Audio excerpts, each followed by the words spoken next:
this sandwich. Put some mustard on it for you. I don't like mustard. You're gonna like this sauce. Just right here on this sandwich, right here. All right. Huh? Oh. All right. Well, this plain sandwich, just bread and meat. No. You would like it. All right, y'all. We can praise this team and honor the Abba and Shamayim in the name of Yahushua HaMashiach. They pick this up in John chapter 5, verse 39. Search the scriptures, for in them you think you have eternal life, and they are they which testify of me. And you would not come to me that you might have life. Receive not honor from men, but I know you, that you have not the love of Elohim in you. I come by Abba's name, you receive me not. If another shall come in his own name, him you will receive. If you believe which receive honor one from another, not honor that come from Elohim only. Do not think that I will accuse you to Abba. There is one that accused you, even Moses, in whom you trust. Had you believed Moses, you would have believed me, for he wrote me. But if you believe not his writings, how should you believe my words? All esteem and praise the Abba and Shamayim in the name of Yahushua HaMashiach. Shalom, Brother Herman. Blessings, Amber. Blessings. Peace, Brother Nate. Peace, Jay. Let's get this show started, man. Psalms 88. Peace, Brother Marcus. Let's get it started, man. Shalom, me. Let's get it started like MC Hammer. Peace, brother, on my mind. Psalms 88. 88 and 1 is good, I suppose.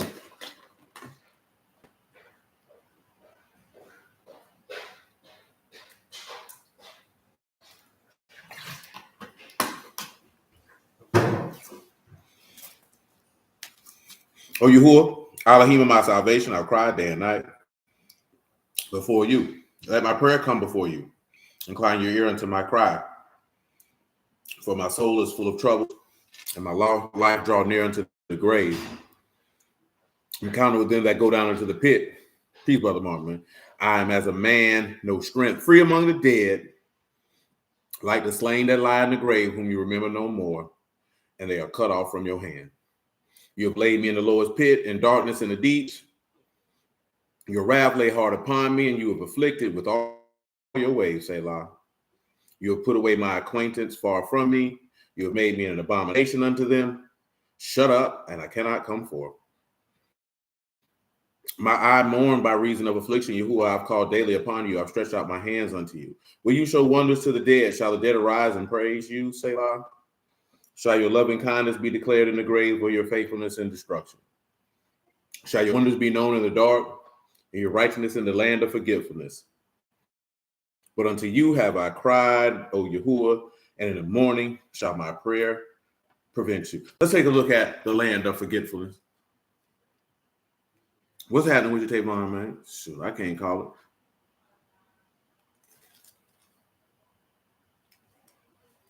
I say you slid in there, say you can't fool them niggas. They were talking about that Trinity stuff.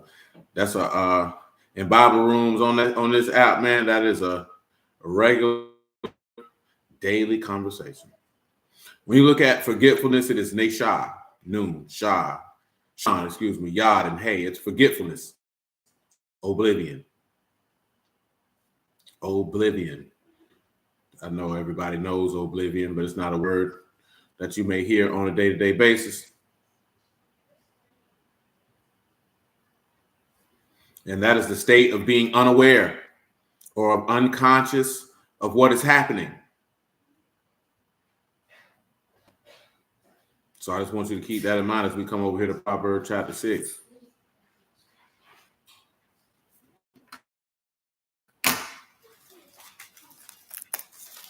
Shalom. Proverbs chapter 6 and 1. My son, if you be a surety for your friend, you have stricken your hand with a stranger. You are snared with the words of your mouth.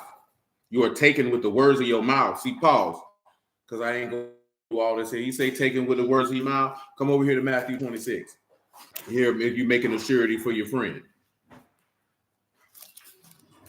Matter of fact, before we look at Matthew 26, let's just go ahead and do John 15 to be in a surety or a pledge. Y'all know what to say.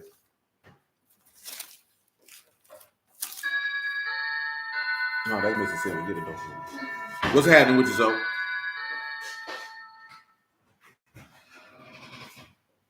Let me read this off my. That nigga brought his pet with it. Oh, his who? His pet. That's rude. No, it's I not. don't know that. You ain't never heard that before? No, I don't like that. Oh, you don't like it. We don't want you to sit over here with us. You know, just Muffin was talking. She sounded just like you. I'm sure she did. No, I'm talking about vocal tone. Hmm? Vocal tone. I ain't being funny. I'm dead serious. You need to take her with you. She clearly you pushed her out, so you take her with you. You stole somebody's baby. Oh, then sit down. Oh, you want to sit next to him? Look at you, like he was in school. Look at you. I see you now. I ain't mad at you. How you doing? How are you? You talking to me or my son? I'm talking to you. Because I got a 1 in front of my name. He got a 2.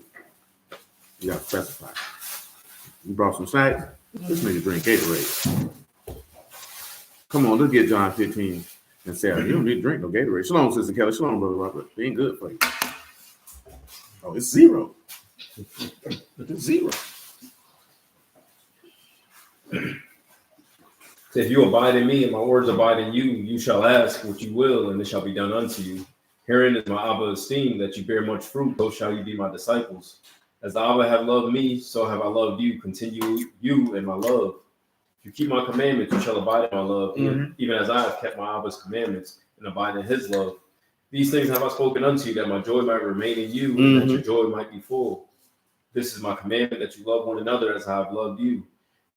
Your love have no man than this. Let a man do what? Lay down his life for his friends. Now, you know Hebrew friends is Rayah. That's a companion, an intimate. Continue. You are my friend if you do whatsoever I command you. Henceforth, I call you not servants. He said, you my friends if you do what? Whatsoever I command you. You my friends if you do what? Whatsoever I command you. My Lord, today. Now I'm going to read that word in Proverbs chapter 6 to you one more time. If you are surety, you know that's a rob, that's a pledge, that's a mortgage, that's an exchange, that's a pledge. Give him Matthew 20 and 24. Lord willing, I'm going to try to weave in and out the contrast between the servant and the helpmeet. I know I mentioned that there, but that's just not something to just leave out there in the atmosphere and that flow, because you do need to understand the difference. And I stand on that. What's the word I'm looking for? I don't want to say unapologetically, but absolutely and unequivocally that a man has no business being a helpmeet. You know what I'm talking about? None whatsoever. You operating outside of your God-given position. You know what I'm saying? You know, a lot of stuff getting on the internet. You know, no, it's not your job to make a woman's life easier. I told you before, people say that statement because she has already made her life difficult. And she's looking for you to be Captain Save-A-Ho. And I'm saying that not that she's a hoe, because if you're familiar, that's a song. You know what I'm talking about? Some of you know, some of you don't know. You know what I'm saying? No, or Captain Kirk, if you're familiar with Master P. You don't want to do that. You know what I'm saying? You don't, and I'm saying that not because she's a woman. You don't want to save somebody from a life they don't want. You know what I'm talking about? You don't want to try to ease up the difficulties of life that they made for themselves. That means there's a strong likelihood they could come in your life and make your life difficult because they already have a pattern of bad decision making. See, that's fairy tale stuff. You know, that's Cinderella's. You know, she's scrubbing flows and that's not. No, you don't want that. Shalom, sister, you don't want that. No, you don't want that. I ain't talking about nobody got to be rich. I'm talking about somebody who has a pattern of like, I hate my life. Come save me from it. Nah, man, you don't want nothing to do with that. That's gonna damage you in the long run. You know what I'm saying? It's the opposite if you're a woman dealing with a man like that. Cause baby, if you coming to save a man's life, baby, you ain't got no man. That's a man niner. But nevertheless, come on. And when they heard, they were moved with indignation against the two brethren. But Yahushua called them and said, you know that the princes of the Gentiles exercise dominion over them, and they that are great exercise authority upon them. Those that are great exercise authority. But it shall not be so among you, but whosoever will be great among you. He said this will not be the case. He said it again. But it shall not be so among you. But whosoever will be great among you, let him be your minister. Let him be your what? Your minister. Let him serve. Go ahead. Whosoever will be chief among you, let him be your servant. Even as the Son of Man came not to be ministered unto. He said, I didn't come to be served, but to minister, but to serve, and to give his life a ransom for and me, to make my life a pledge. So he said, I didn't come to be served. I came to serve. That's different. Being a servant is not being a helpmeet. You have to understand the difference. That's not the same thing. You know what I'm talking about? That's not this. Understand, a helpmeet is a facilitator of the vision, plan, and dream laid out by the individual or who they are helping. You understand? That is what a helpmeet does. You have a plan and they're assisting in the plan. Everybody knows the statement, teamwork make the dream work. Well, so that means that if you're performing work, that means I had the dream to give you to assist. You know what I'm talking about? But as they like to say, generals lead from the front. You dig? So let's read Hosea 13 and 14 on general principle.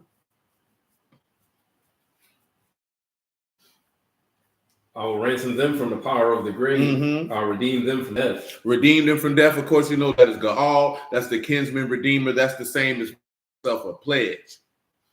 So when he tell you that if you make yourself a surety for your friend, you're pledging your life for your friend. He just told you greater love had no man of this, that a man lay his life down for his friends. He was pledging his life. That's what Moses did. That's what Adam did.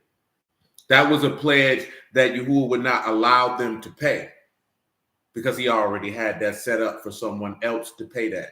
And we talk about it in the instance because 1 Timothy 2 and 14 tell you that the woman was in transgression. So Adam tried to pay the price of sin with his own life for her. Moses tried to pay the price of sin for Yasharal with his own life. And Yahuwah said, no. Amen, Brother Herman. He said, no. It's just a foreshadow. See, what you look at is Adam wrong in this scenario? Of course you know you're wrong. But you're supposed to be paying attention to, if you are a scribe and you have the tongue, and your tongue is the pen of a ready writer, that means you are skillful in retelling the words of the gospel. That's what that means. As touching the king.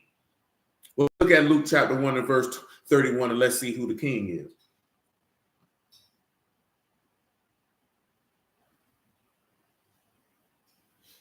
And behold, you shall conceive in your womb and bring forth a son, and shall call his name Yahushua. He shall be great and shall be called the Son of the Highest. And the Lord Elohim shall give unto him the throne of his father David. And he shall reign over the house of Jacob forever. And of his Malkuth there shall be no end. That's good. Now we could read stuff in Psalm 73. Well, let's do it. It ain't gonna hurt nobody. Give me Psalms 132 and 14 though. Make it 10, because that's how I feel.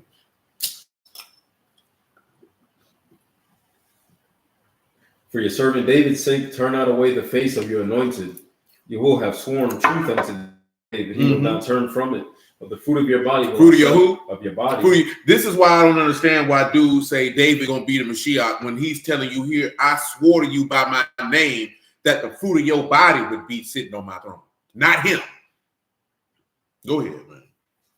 Fruit of your body will I set upon your throne. If your children will keep my covenant and my testimony that I shall teach them, their children shall also sit upon your throne forevermore. For you who have chosen Zion, he have desired for his habitation. He desires Zion to dwell. Tell him what Zion mean on the strength. I know the definition is ambiguous.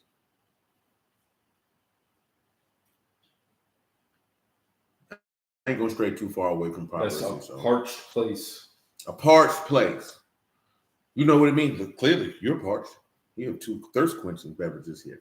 You know what I'm talking about? So when you're dealing with Zion, you're dealing with a place that there isn't any water. Well, let's just do this because this is how I'm feeling this evening. Ezekiel chapter 47. No. Zechariah 14 and 14. Out of fact, I got you too far. Verse 9. Zechariah 14 and 9. And Yahuwah shall be king over all the earth. And that day shall there be one Yahuwah, and his name one. All land shall be turned as a plain from Gabah to Ramon, south of Jerusalem. They shall be lifted up and inhabited in their place. From Benjamin unto the place of the first gate, unto the corner gate, and the tower of Hananel unto the king's wine presses. He shall dwell in it, and there shall be no more utter destruction. but Jerusalem shall be safely inhabited. Go ahead. And this shall be the plague wherewith Yahuwah will smite all the people. We about to back them up to 8. Then. I think 8 got what I desire. Come on. And it shall be in that day, living water shall go out from Jerusalem. Living water will come from Jerusalem. This will no longer be a parched place. But this is the place that he desires to dwell. It don't matter where you think he want to dwell. He telling you where he want to dwell. Let me tell y'all something, right? Young lady I know, she posted something, right? I'm just sharing this with y'all because I know people running this. Some of this stuff I done told you loosely. But she was like, it make us sad to hear stories that sisters be telling or what dudes be doing to them in the word. I know most of y'all on here don't have them stories. And the only reason you don't have them stories is because, amen, brother. Because y'all ain't never really get intertwined with a lot of brews like that. You know what I'm saying?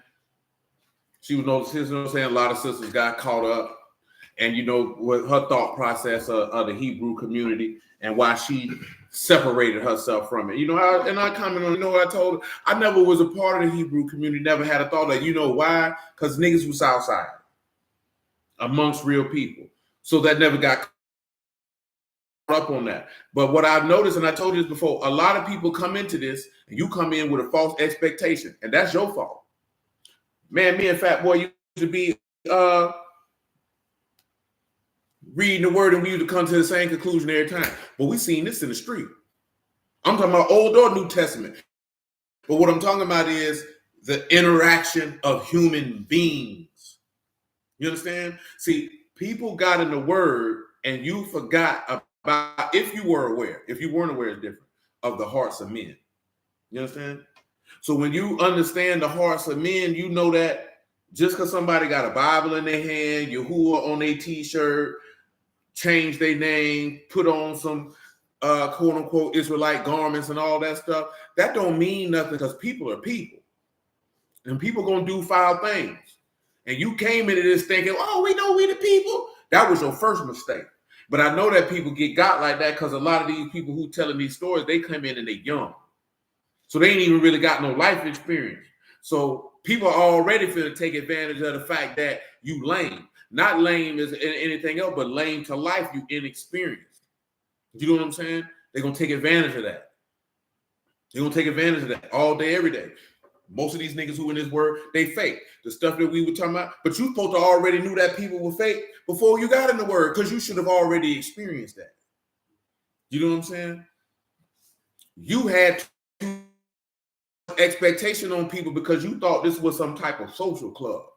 The Hebrew community and all that. That was your first mistake when you got a book full of scriptures telling you about how foul and wicked people can be. And you thought it was going to be different in your generation. That was another mistake. You know what I'm saying? You know what your next mistake was? You ain't accept people for who they was. Because you know what your next mistake was? You felt like because you serious about the word that he must be too. You know what I'm saying?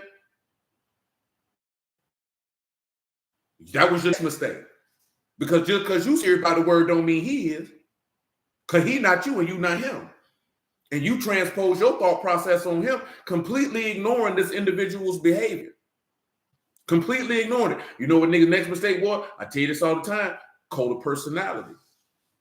You want to be followers of men so bad. You won't praise of men so bad. You ain't had your daddy and you want a man to latch on to so bad that you go for whatever these niggas got going on. You know what the next thing, Shalom? You know what the next thing niggas mistake was?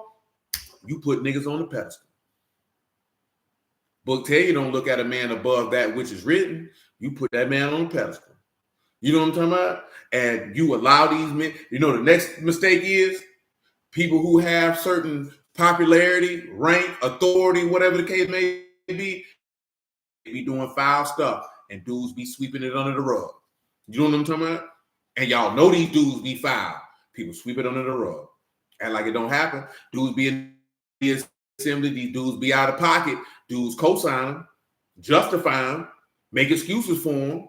You know what I'm talking about? All day, every day. And people cool with that. But guess what? You can read Ezekiel 22 and he tell you that's what the priests and the prophets were doing. Come on, man. You had Eli son smashing the women at the tabernacle door and despising the offering of Yahuwah. So why would you think it'd be different in 2024, in 2023, 2022, or whenever you came in? Why would you think it would be any different? These men were walking around and lied on the Lord. What we got going on? See, what you didn't do was this. John chapter 7, verse 20. You can read 17 because that's how I feel. 18 probably what it is, but it's all good. John 7:17. If any man will do his will, he shall know of the doctrine, whether it be of Make it Elohim. 15. And the Yahudi marveled, saying, I know this man letters, having never learned. Mm-hmm. Yahushua answered them and said, my doctrine is not mine, but his that sent me. My doctrine ain't mine, but his that what? Sent me. If any man Will do his will, he shall know of the doctrine, whether it be of Elohim or I speak of myself. You know why a lot of y'all don't know if somebody of God or not? Because you ain't doing what he told you. If you was following the teachings, you would know if this man was talking of himself or if it came from God. I'm talking about taking what's being preached and applying it. You would know. There wouldn't be no mistake. Read it again. Yahushua answered them and said, my doctrine is not mine. My teachings are not mine, but his that who? Sent me. If any man will do his will, he will know of the doctrine, whether it be of Elohim or I speak of myself. He that speak of himself seek his own esteem. He that seek his esteem that sent him, the same is true, and no unrighteousness is in that him. man say if the person is seeking the esteem of the person that sent him, he true, ain't no unrighteousness in him. He's not wrong. This is what the Lord said. You're supposed to have the ability to discern that. Y'all not doing that.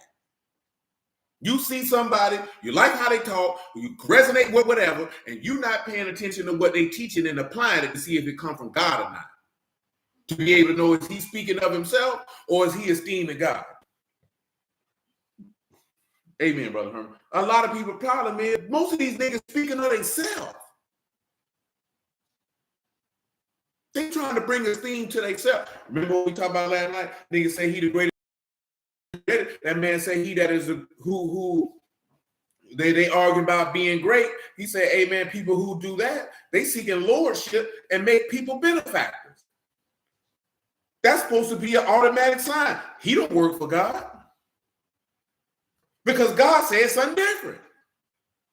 Ain't nothing to talk about. Ain't nothing, we all trying to get it right. Stop the excuses. This is why people get in the quote-unquote community and get disillusioned and go back out here and fool with sinners. You know why some of these niggas go back and fool with sinners? Because they don't want to be held accountable.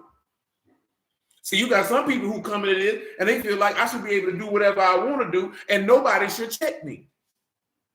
You know what I'm talking about? And everybody should go along with everything I got going on because this is not what you want to do.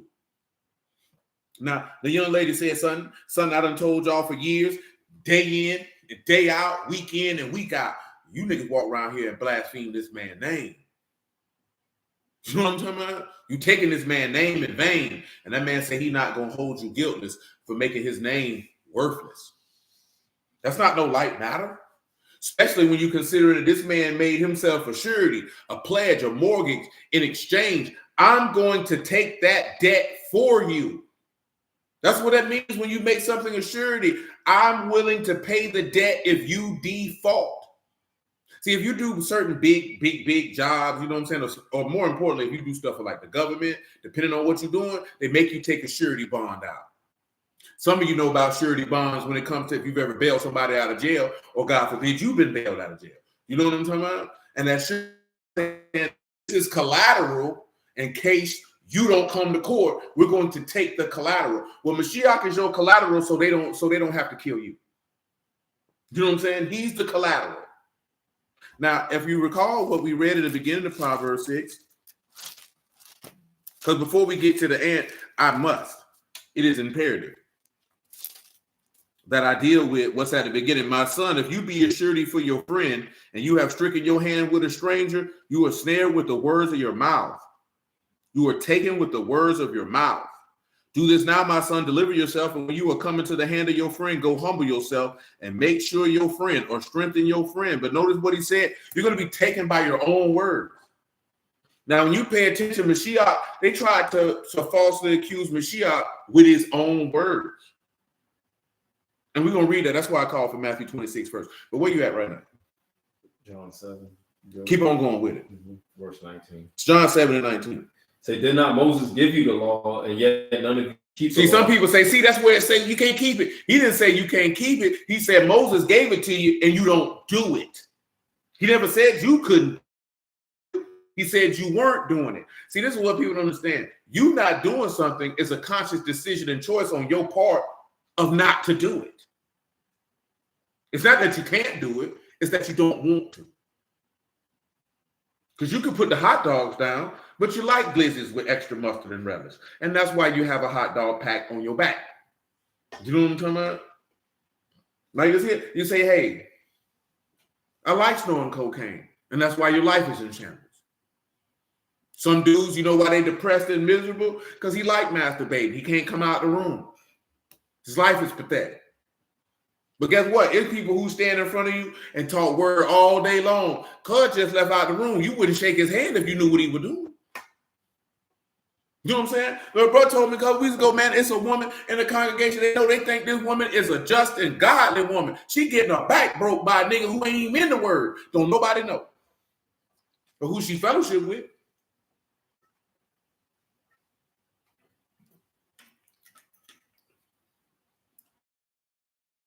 And guess what? She'll go in front of them people and know, well, she just had a party. You got people in the word get drunk, get high, come in front of you and say, thus saith the Lord. I'm a prophet of the Lord, brother. Don't speak against me. You don't know who I am? Yeah, that's what these people be on. And we love it so. You know why? Let's look at it. Isaiah 30. We come back to John 7. Isaiah 30 and 7 with haste. For the Egyptians shall help in vain and to no purpose. Therefore have I cried concerning this, their strength to sit still. Their strength is to sit still. Now go write it before them in a table, note it in a book, that it may be for the time to come forever and ever. Forever and ever. And this rebellious people. This is a rebellious people. Lying children. Children that will not hear the law of Yahuwah. They will not hear the law of Yahuwah. Say to the seers, see not. And to the prophets, prophesy not unto us right things. Speak unto us smooth things. Speak unto us smooth things. Prophesy deceits. Tell me lies. Get you out of the way, turn aside out of the path. Cause a kadash when he asked for all to cease. That's good. Before. To cease from before us. You know that song. You like white people music. Tell me lies. Tell me sweet little lies. You don't know that song? You haven't seen it. What I look like to you, Barry Manilow? You can hear the, That's how it go. Tell me lies. Tell me sweet little lies. He said Rod Wave. I don't know no Rod Wave songs. I ain't gonna lie to you. Not a one. No. Mika said she heard it. Yeah, I don't know who that white lady is who sang that song. I know you know the rap song. So I'm gonna tell them what they want to hear. You know, it's people. But dog did a room about that. He said, "I know lies by In Vogue." I'm not familiar with that song, but it's always funny to me because you know that's the prevailing stereotype is that women like to be lied to. You know what I'm saying? That is the prevailing stereotype. That just go ahead and lie to her. And they kind of teach young men. They kind of condition young men to that on television early when a woman come out and say, "Do I look fat in this?" And then the dude sitting there looking stupid, and he lied. I would be more so if you have to ask that question, you already know the answer to it. So whatever the answer you came up with, that's the answer. Straight up down. If you have to ask me, do I look like XYZ? You already know the answer to that question. You're looking for me to confirm and validate what you would prefer to be said. You know what I'm saying? And I'm only using that stereotype because you see it on because the dude always sitting there looking crazy. Or if he says, "Yeah, you do," and then she cusses him out, and then everybody talk about how of a terrible person he is. You know what I'm talking about? But then when you come on the flip side with men, and a lot of dudes, man, hey man, this nigga know he lazy and sorry, he ain't got nothing going on, and he want dudes around him who gonna lie to him and justify him. You know what I'm saying? I know a lot of dudes do that. Dude be dead wrong, and you be like, "Nah, bro, wrong for that." See, man, you hating on me. Come on, bro. Slow on East, man. Come on, bro. What type of man you is if you want everybody around you to tell you everything? You an Ahab. You an Ahab nigga. You know what I'm saying? You just want to keep people around you who gonna tell you what you want to hear. And that type of stuff will ruin your life. You know what I'm saying? Because somebody say something that you don't want to hear don't mean they're not your friend. It don't mean they trying to be mean. It don't mean they trying to be rude. You asked for their opinion, they gave it to you. If you have an opinion, why did you ask them? Yeah, indeed, Omar, indeed. So the answer is the question, knowing the story. Yeah, absolutely. I ain't saying that to be funny, man. If you're not willing to hear the opposite of what you desire to hear from somebody, then you shouldn't ask people their thoughts. Because contrary to popular belief, your friends are not supposed to go along with everything that you do. They not. And if you fall out with somebody because they're not going along with what you want them to go along with, that say more about you than it do them. You know what I'm saying? That say way more. And then you have to look at your friends co-sign everything you do. I'm not talking about no business idea. Even sometimes, Brother Otis had mentioned this the other day. Even if a business idea and somebody say, hey, man, did you think about X, Y, Z? They just might be thinking about something to see if there's something you might have not thought about. That don't mean they're trying to crush your dream. I tell you, everybody don't want to see you succeed. Like, why you niggas think everybody hating on you? Everybody hate on you? That's delusional. You know what I'm saying? And borderline narcissistic. Man, everybody ain't hating on you, man. You ain't that important to people. You ain't that important to people at all. You know what I'm talking about? Not that much for people to put that much energy and effort to do that purposely. You know what I'm saying? That's a purposeful act. To hate on someone, you have to do that with intent and purpose, unless you're just a naturally envious and jealous individual. You know what I'm talking about? Most people ain't going that far. Ain't nobody going to bed thinking about you. Niggas be, I know the nigga talking about me. Ain't nobody talking about you, man. You got real life going on, and you think somebody carving out time out their day to talk about you? You don't want to talk about you. My Lord. Some people do think criticism and hate. Sometimes it's not even criticism. Sometimes it's just you ask for my point of view and perspective. I gave it to you. You know what I'm saying? It just was contrary to what you wanted to hear. You know what I'm saying?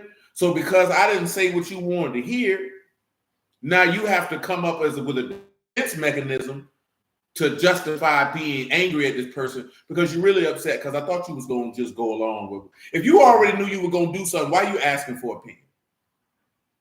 If you was already resolved to do that. You know what I'm saying? That's retarded. People be asking with their own answers already. Some probably do be trying to start something. I think some people just want yes men. Mm-hmm. But you talking about a different type of individual. That's a sick nigga. You know what I'm saying?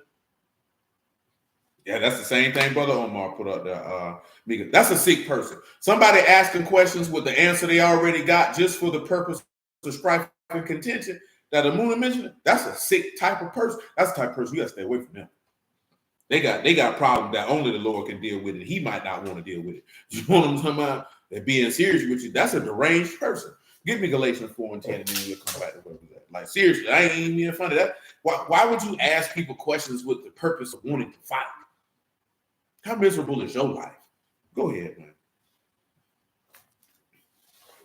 You observe days and months and times and years. Mm-hmm. I'm afraid of you, lest I have bestowed upon you labor in vain. He said, hey, man, I'm afraid, lest I done did all this preaching for nothing.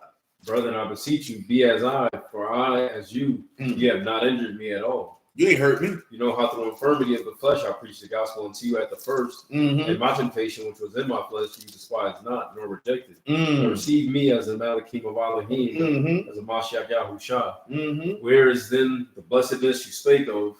For I bear you record that if it had been possible, you would have plucked out your own eyes and have given them to me. That man said these people were looking out for him.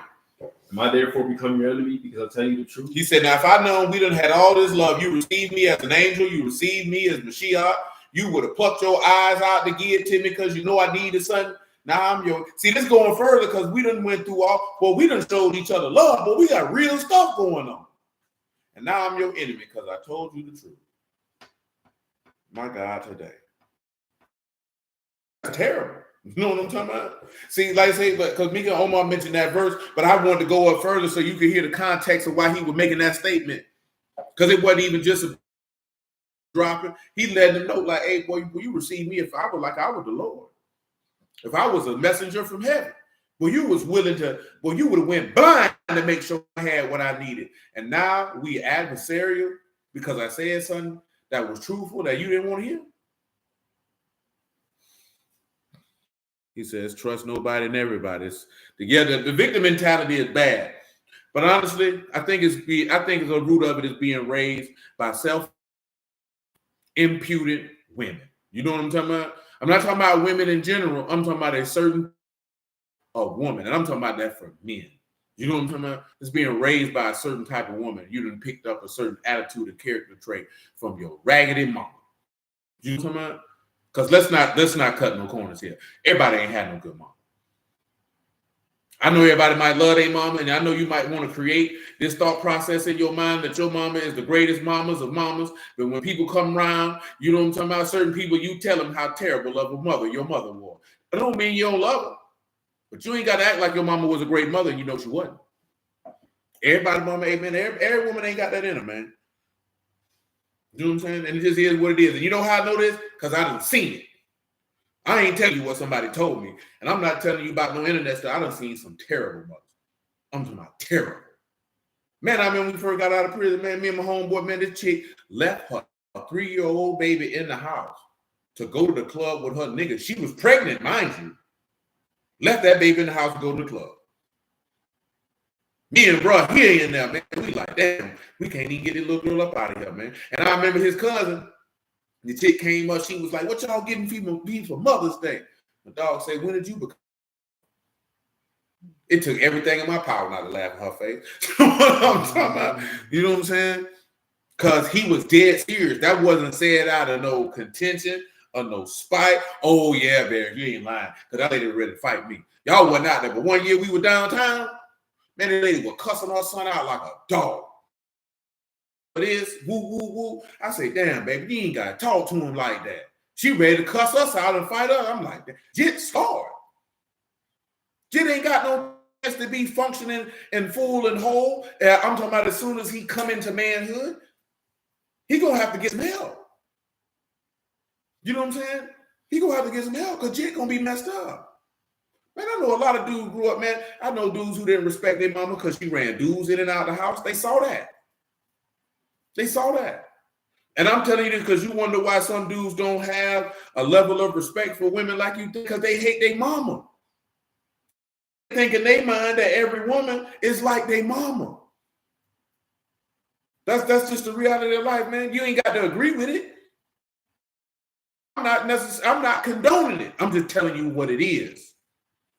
Because a lot of times when I mention stuff, people thinking that that's our stance and we condoning that. It doesn't matter if you like it. That's what's going on out here. You not liking it is the same as you ain't telling me what I want to hear. I can't lie to you when I know that's not the case. Man, I just cuss their kids out like they dogs, man. Call them all type of names. This nigga's 3. Why are you talking to him like that? What's the need in that? Beating on them children? What is you whooping this with? Why are you beating on a baby for being a baby? Do you understand that children from the ages of, we can say when they start crawling, till about 4, now they know what they're doing. At the same token, they are exploring because now, what is this? Why is it there? I want to touch it. I like this. That's what they do. What you end up doing is you letting whatever you got going on in life and you taking that out on that child. You know what I'm saying? Or you need to get your patience together because ain't no way in the world a 2-year-old stressing you out. A 4-year-old stressing you out. It's other stuff you're dealing with. You know what I'm talking about? Because that's what they going to do. Now, we've always talked about this here. And you got to have the same grace with them children like Yahuwah had with us. You're going to have to tell them the same thing sometimes. Maybe 10 times. Maybe 15 times. You know what I'm talking about? You just have to go in there knowing that. Why would you expect a 3-year-old who don't even have full cognitive function to be able to assess, determine, and execute one time? When it's things in life that you don't do that for and you're grown adult. How many of y'all heard the word assessed and determined and executed it right the first time you heard it? Yeah, my sentiments exactly. So if you wanted the Father in heaven to have that mercy towards you, then extend that to a child. Like, it's not that serious. Because unless this nigga finna set the house on fire, you know what I'm saying? Or just being blatantly and outright defiant, it ain't nothing but a little bit in the street. You got to have a little bit more patience in that. You have to have the ability to just instruct. Yeah, you might have to, but I understand though, because some of y'all be like, I shouldn't have to tell him that over and over again. Sometimes you do. And you know the difference now when he bucket. So sometimes he get to a certain point, you might have to drop your foot in his behind. But you have to let the corporal punishment be requisite to their age. You know what I'm saying? You don't need to go full-fledged nigga on the 6-year-old. But 9 or 10 and you bucking me, hey man, I might have to drop you.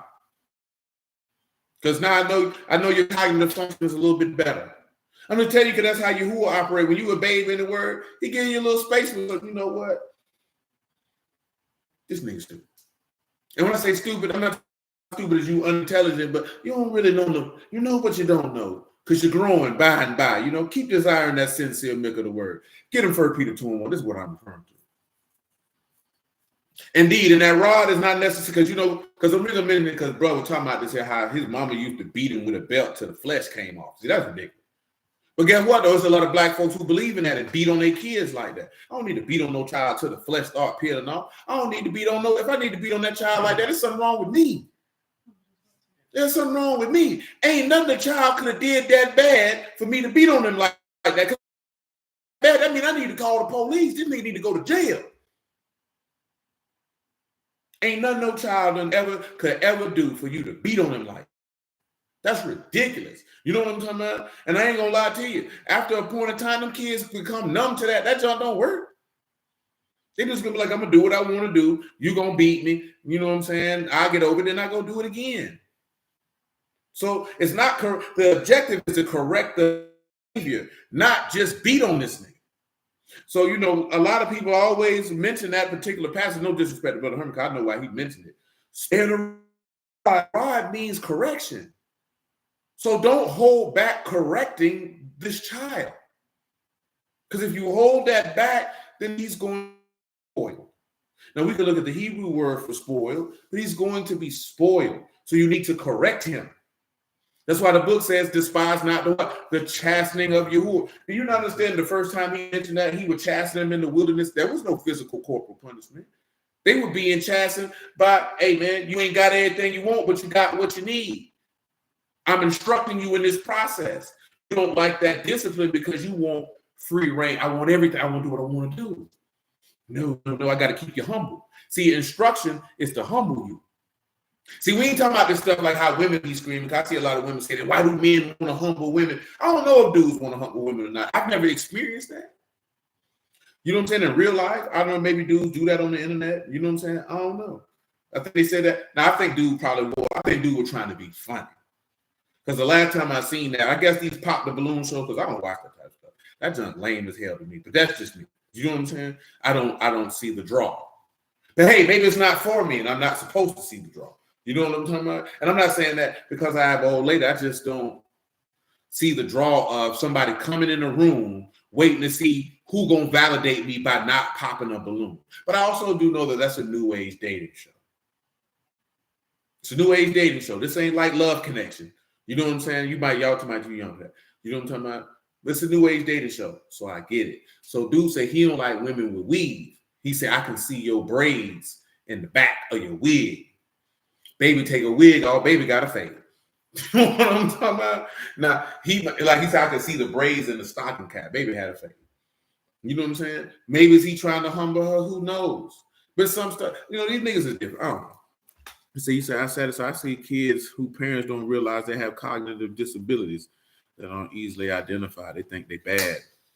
So they, see, that's definitely, and that's just ignorance on the topic. Because definitely a kid can have a learning disability. This is one thing I ain't never understood that black folks do.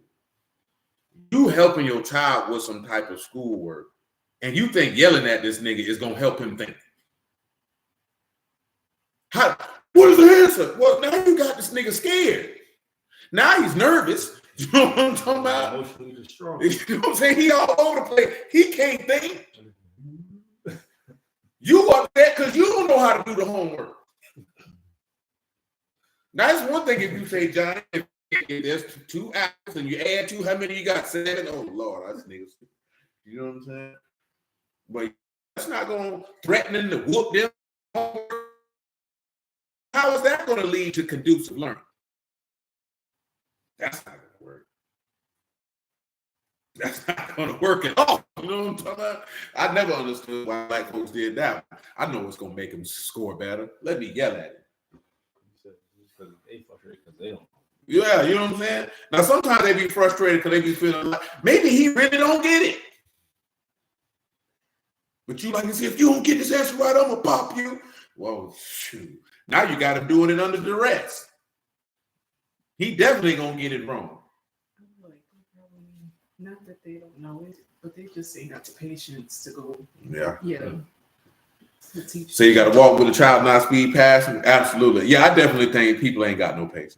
I think that's definitely the case more than anything. It's a lack of patience. So if you get it right now, we could go for it. Yeah, you see what it is, and once you get it right, I can go do what I want to do because I don't want to do this. You know what I'm saying? Soap operas. Not soap operas. Niggas still watch soap operas in 2024. They still air those? Yeah. Nigga, I don't watch TV. Come on, Sid. 1 Peter 2:1. 1 Peter 2:1. Listen to it.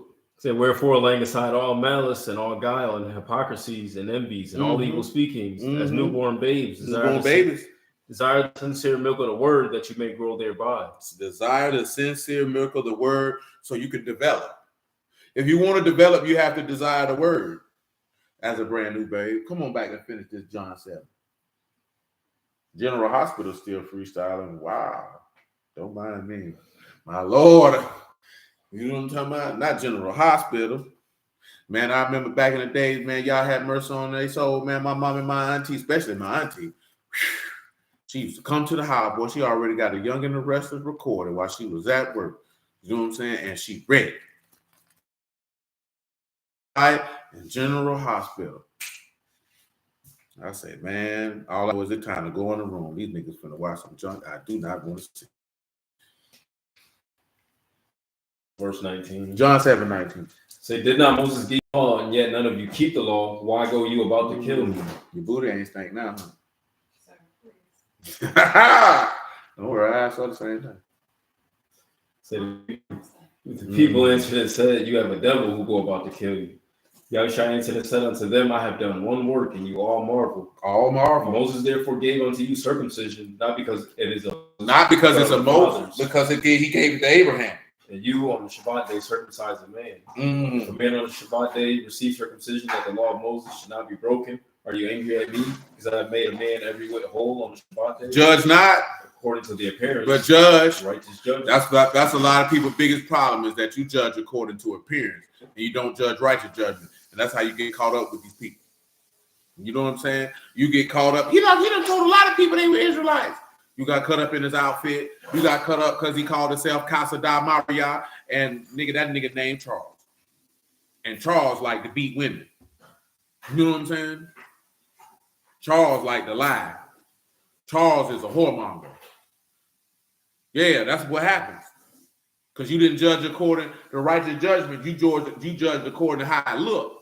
You know what a lot of y'all be messing up at? Because y'all judge stuff based off what somebody told you and not what you seen.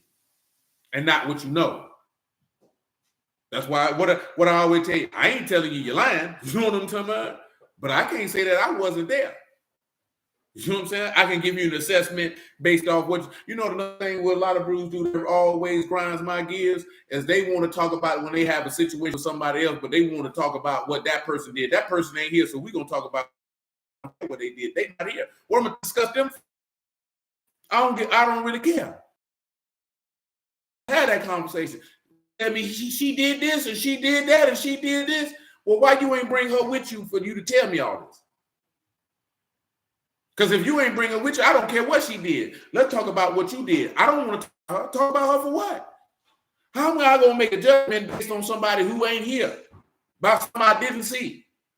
About something I don't know? I can't do that. And you ain't supposed to do it either.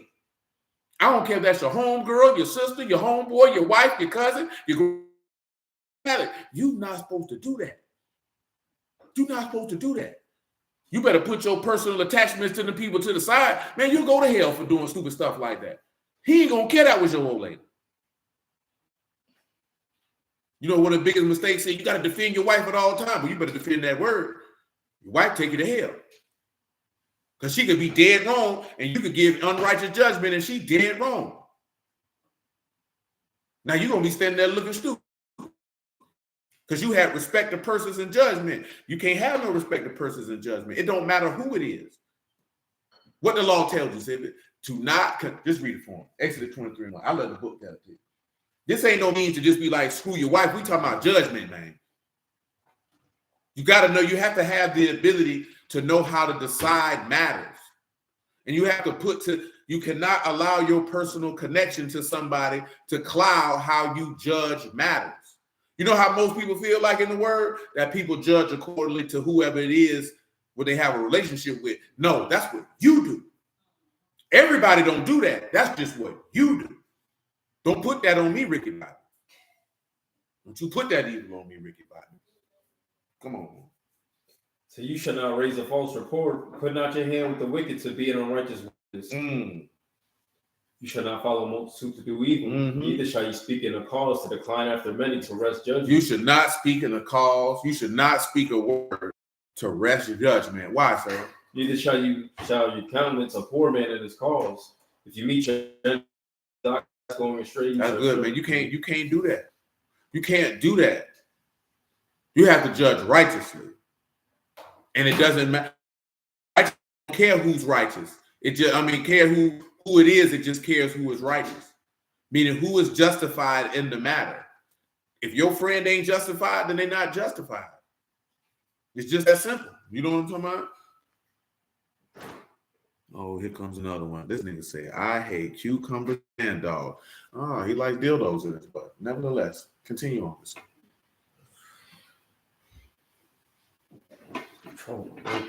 Yeah, that's probably the same dude who was trolling last time. I ain't got time for it today. I had time that day. I ain't got time today. Come on.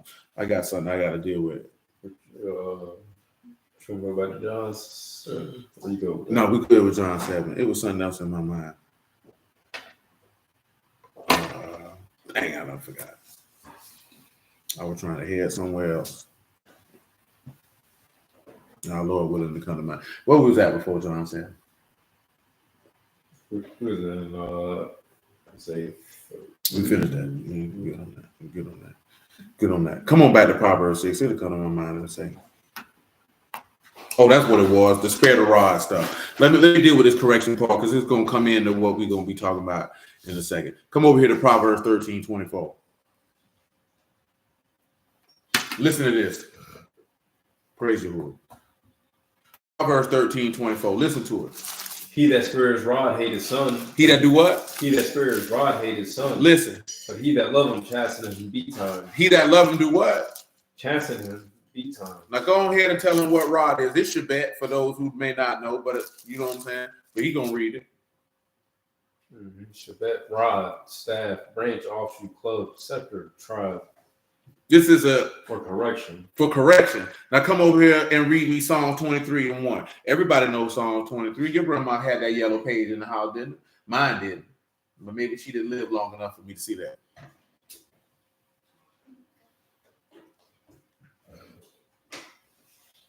So who is my shepherd? I shall not want. He made me to lie down in green pastures. He lead me beside the still waters.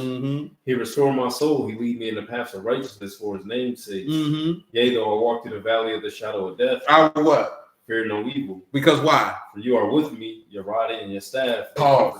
Your rod and your staff do what? They comfort me. That's Nakam. So this man is telling you that his correction comforts him.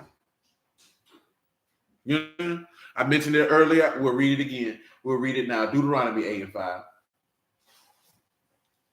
Now, y'all know the Proverbs 19. Chasten your son while there is hope. Spare not for his crying. When he finishes Hebrews 12:5, if you would. You should also consider in your heart that as a man chastens his son, Yahuwah your Elohim chastens As a man chasten his who? His son. Yahuwah your Elohim do what? Chasten you. My Lord. Hebrews 12:5.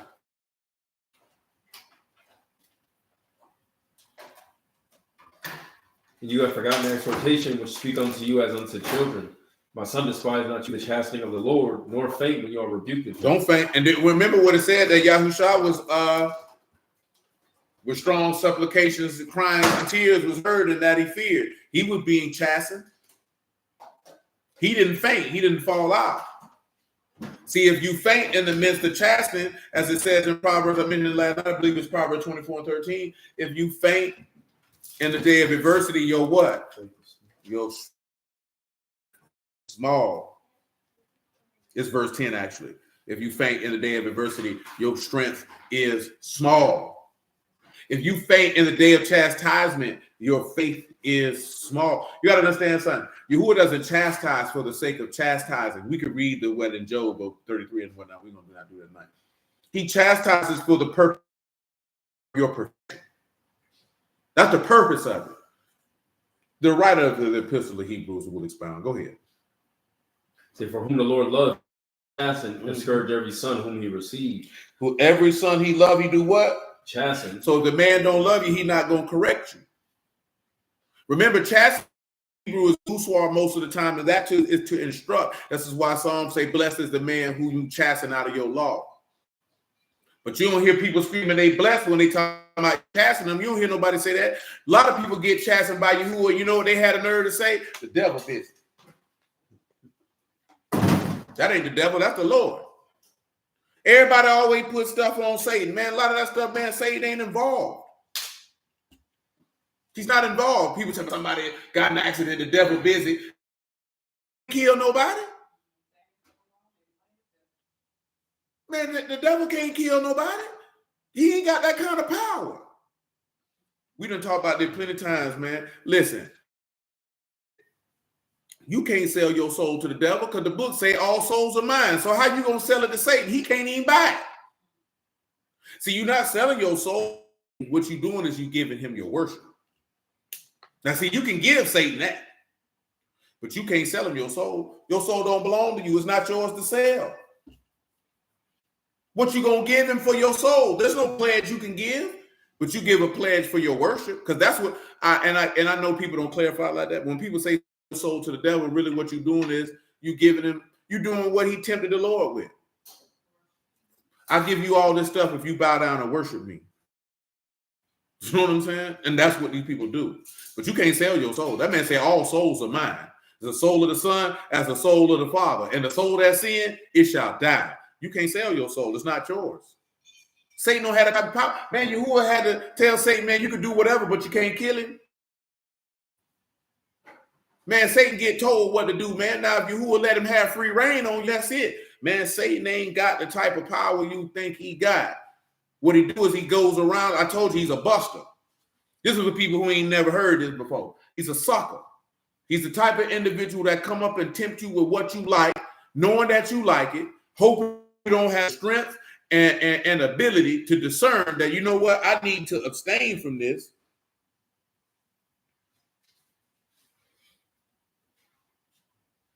And then when you do it, he say, man, I ain't making you. I just put it out there. The worst type of individual. You know what I'm saying? Because at the end of the day, you were enticed and drawn away of your own lust. To put in your face. See, Satan is the type of friend who know you trying to stop drinking, but bring alcohol to your house. Satan is the person where you know you say, I'm eating clean, I'm trying to drop 40 pounds, and he bring a bucket of chicken to your house. Man, shoot, man, what I'm trying to eat, you got to get. That's what type of person he is. Some of y'all done had friends where you done told them, I ain't trying to do all that. And they bring that around because they really don't want you to be successful. They really want you to stay down here with them. That's what type of person he is. He don't want you to leave him behind because he know he going to hell. You gotta understand, this man already know he going to hell. Because Matthew 25:41 tell you, he say, I'm going to tell those on my right, left hand, get thee into the fire, pray for the devil and his angels. He already know he going to hell. So he's trying to deceive, manipulate, persuade, and trick as many people to cast away their inheritance so they can go to hell with it. That's the worst type of person. That's a real pussy nigga to the utmost. See, Satan is the type of nigga who gonna justify all your wrongs. You know what I'm talking about? He gonna do all of that. He's going to do all of that. He gonna strengthen you in your folly because he know that's what you want to hear.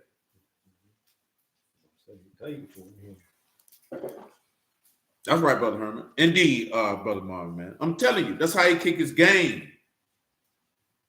That's how he kick his game. That's how he kick his game. That's why he say you got to beware of your adversary, the devil. He's your opponent. So you have to understand something that when you're going through something, then why you in the word, because people tell me, oh, this walk is hard. This walk ain't hard. Because anything you going through, anybody who else in the word, they going through the same thing. That's why Peter said, don't be amazed at some fiery trial, like some strange thing happening to you. This thing happening to your brethren out here too. And ain't something just happening terrible to you. You think that way because you personalize to make everything about you, because you think that fiery trial or that furnace of affliction or that chastisement is a terrible thing. But he finna tell you that because no chastisement seems joyous but grievous. But you don't understand that that's so you can bring forth the peaceable fruit of righteousness is for your perfection. You don't understand this is to make you a son or daughter of God, but you want to stay a nigga. He said, dare I say that those that with Yahuwah shall go first, and the rest, yeah, I can't argue with you when you're right, my G. Come on with us here. Say, if you endure chastening, Elohim deal with you as with sons. As with a son. For what son is he whom the father chastened? What type of son don't be instructed by his dad? But if you be without chastisement, whereof all are partakers, then are you bastards and not sons. And you know what the law say, a bastard won't do what? Read Deuteronomy 3:1, just in case they don't know. He that is wounded in the stones, that his privy member cut off, shall not enter into the congregation of Boy, Yahuwah. if you cut your testicles off or you cut your wee off, you're going to hell. A bastard shall Hold on, you going to hell. And you wonder why they keep pushing these people to cut their wee off. You wonder why these people keep pushing you to have a vasectomy to get wounded in your stones. You got all these old maggot, raggedy, dog-faced freak hoes out here telling you men need to get a vasectomy. I'll be wounded in my stones. Not me, man. Just because you want to be irresponsible with your God, you feel like I should go against God. Y'all be knowing the games these people be playing. Tell them what wounded in the stones is, man. Because if you let somebody clip your testicles, what should this happen to you? Those stones been wounded, sir. That's the saw, to bruise, wound, to wound by bruising, to wound by crushing. Not crush your balls. Go ahead. Say, a bastard shall not enter into the congregation of Yahuwah, even to his 10th generation shall he not enter into the congregation of Yahuwah. Bastards ain't get in. Tell them what a mamzer is, sir. Read them that definition of a mamzer. That is a bastard, a child of incest, an illegitimate child. A bastard, a mixed population born of a Jewish father and a heathen mother, or vice versa. Now, we ain't dealing with the specifics in that, but we talking about an illegitimate child. If you're not born of the word, you illegitimate. Because I know that all the gates is Israelites, but you literally have to be a son of God to be there. If you're not, who child are you? If you're not a son of God, then by 1 John 3:6. Shoot, I let the book tell it to you.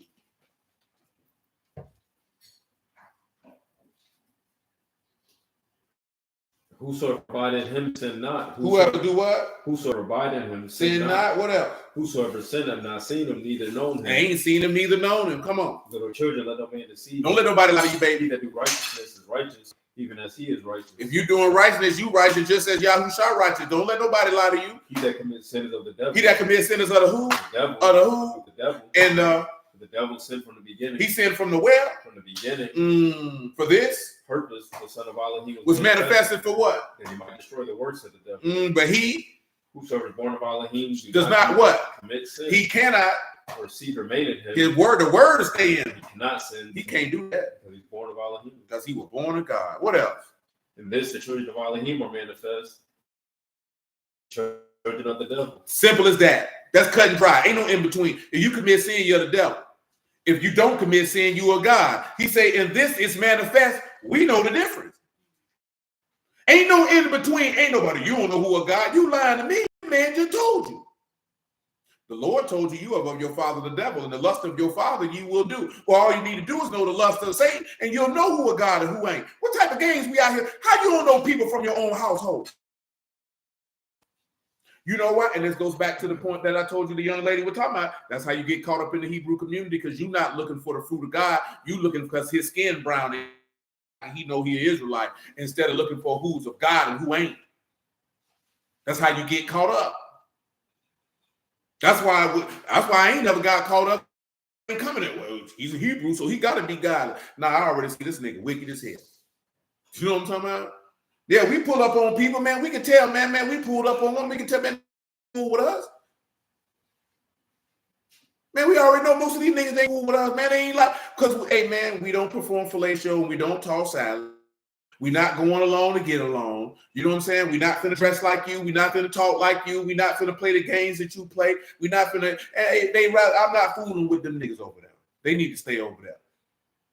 They ain't talking about what we talking about. They ain't on every scene cutting corner trying to be seen and be known. You got niggas in the word trying to be famous, cuz. Claiming this is for the Lord so the gospel can get out. Set your stupid behind up, man. Because if you were trying to get the gospel out, you'd be in the street amongst the people, not on the internet trying to get clicks, likes, and views. You know what I'm saying? And y'all supposed to pay attention to that. Does that mean is anybody wrong for posting their stuff on the internet? No. But if they was really working for you, who would like that?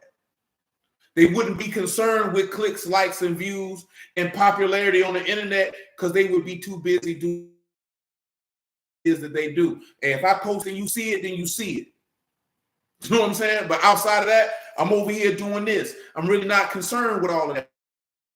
You ain't gonna hear them saying, see, we need to get truth music on the radio. We need to get on these platforms and this, that, and the third. Man, look at, man, the Lord was in the street, cuz. He was in the street. He was amongst the people. He didn't care about that. It said he made himself of no reputation. He didn't care about that. So you supposed to be paying attention to that. If the nigga trying to make himself a reputation, guess who he don't work for? Lord have mercy.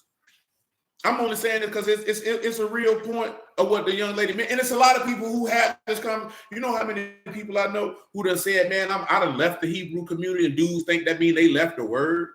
How can you leave being an Israelite? They ain't talking about leaving. They saying, I ain't fooling with you niggas no more. You know what I'm saying? But what that is that is a manipulative tactic to make you come back to fool with a dishonest group of individuals. Look at it. The little homie had told the dude who married to the lady who man, she got sentenced today. Woo! She probably got a gang of time. You know what I'm talking about his stance on how he was interacting with people in regards to this woman being convicted. Man, that nigga didn't want to hear that. I ain't gonna tell you, man. Lil' Bray ain't tell that nigga nothing wrong. He gave him straight godly counsel off the top. And for somebody who's been in the word for 30 years, disregard what the little homie said, I was offended by that. Because he gave him straight word. He didn't say Deuteronomy such and such. He gave word, straight godly counsel. Like, hey, bro, woo, woo, woo. He was like, I can't rock with that because of woo, woo, woo. Oh, see, you disregard the truth. These niggas that niggas listen to. My Lord. We ain't gonna never get right when we got this type of stuff going on, man. You understand what I'm telling you? Give me Proverbs 22 and 15. The junk sad the whole time. Hold on, I think I missed one. Said, yeah, that's right. Amen, brother. Come on with it, good sir. Foolishness is bound in the heart of a child. Foolishness is bound. The rod of correction shall drive it far from him. But the what drive it far from him? The rod of correction. Foolishness bound in the heart of a child. What is foolishness by definition, that good sir? Ivaleth, foolishness, silliness. Folly. You know the folly of man because of the curse of Adam and it's in him. Remember what he said in Ecclesiastes? I made man sought out many inventions. You did? So I got to hit him with that rod. You understand? Got to get that out of him. 2 Corinthians 5:17 say he became sin who knew no sin. So that man bear that rod of punishment to drive that from you. Look at the Lord. See how he's that surety for a friend? See how he's that kinsman redeemer? Give him one more, 23 and 13. It's still going to bring us back to verse 4 when we get to Proverbs 6, whether you believe it or not. Say, withhold not correction from the child. Withhold not what? Withhold not correction from the child. Go ahead. For if you beat him with the rod, he shall not die. He shall not what? He shall not die. Tell him what correction mean by definition. That's Musar. Musar, that's to instruct, to chasten, to rebuke. Tell him what beat means. Scout cry. That's not called to strike, smite, hit, beat, slay, or kill. Amen. Listen, of course you ain't gonna kill it, but if you look at what the father did to Mashiach, yeah, he didn't withhold correction, and he beat him that he wouldn't what? Die. That he wouldn't die. Get him John 10 and 15, man, on the house. That's why you can sit back and look at John 11. Y'all know what it say. I'm the resurrection and the life. Whosoever lives and believes in me shall never taste death. Believe you this?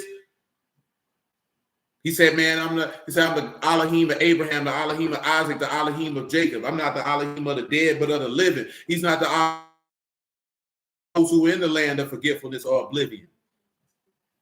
Come on with it. Says the Abba know me, even so know I the Abba, and I lay down my life for the sheep. I lay down my life for the who? For the sheep. What else? Other sheep I have, which are not of this fold. Not of this fold. Them also I must bring, they shall hear my voice. And there shall be one fold. And one shepherd. Therefore do my Abba love me, because I lay down my life that I might take it again. I lay down my life that I might what? Take it again. I lay down my life that I might what? Take it again. Praise the Lord. If he lay down his life to take it again, he knows that he's about to remember what he prayed for, to let the what? So if he praying to let the cup pass, he praying to withhold this correction. He's finna beat me to the rod, but I ain't gonna die though. Because he ain't gonna suffer me to see corruption. That's right, Brother Herman. Bro. Herman on it tonight. Listen, we got one more. We got one more. Give him 23 and 14.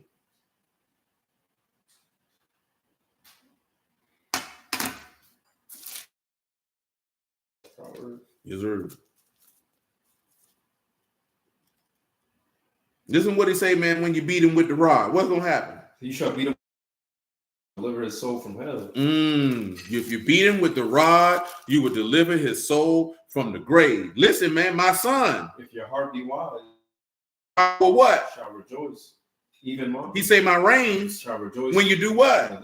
Right. Listen what he say. Let not your what? Heart and be centered. And be in the fear of Yahuwah what? All the day. Some of the day? All the day. Long, sir. All the day long. All the day long. I know you ain't country like that. Come on. Say, for surely there is an end. Your expectation shall not be cut off. Surely there's a what? There's an end. Tell them what end mean, man. I mean, there's a purpose. There's a conclusion. There's a purpose and conclusion for right. That's why I say Mashiach is the end of the law. Not that the law stopped. He's the purpose and conclusion of it. That's Akarif. That's an after part, an end. That which comes afterwards. Latter time. There's something that's coming later, which is everlasting life through the resurrection of the dead. Come on with it, good sir. Verse 19, hear my son. And be wise. And guard your heart. In the way. Be not among who? Wine bibber. Stop hanging out with them drunk behind niggas, man. Stop hanging with them girls who like to get drunk all the time.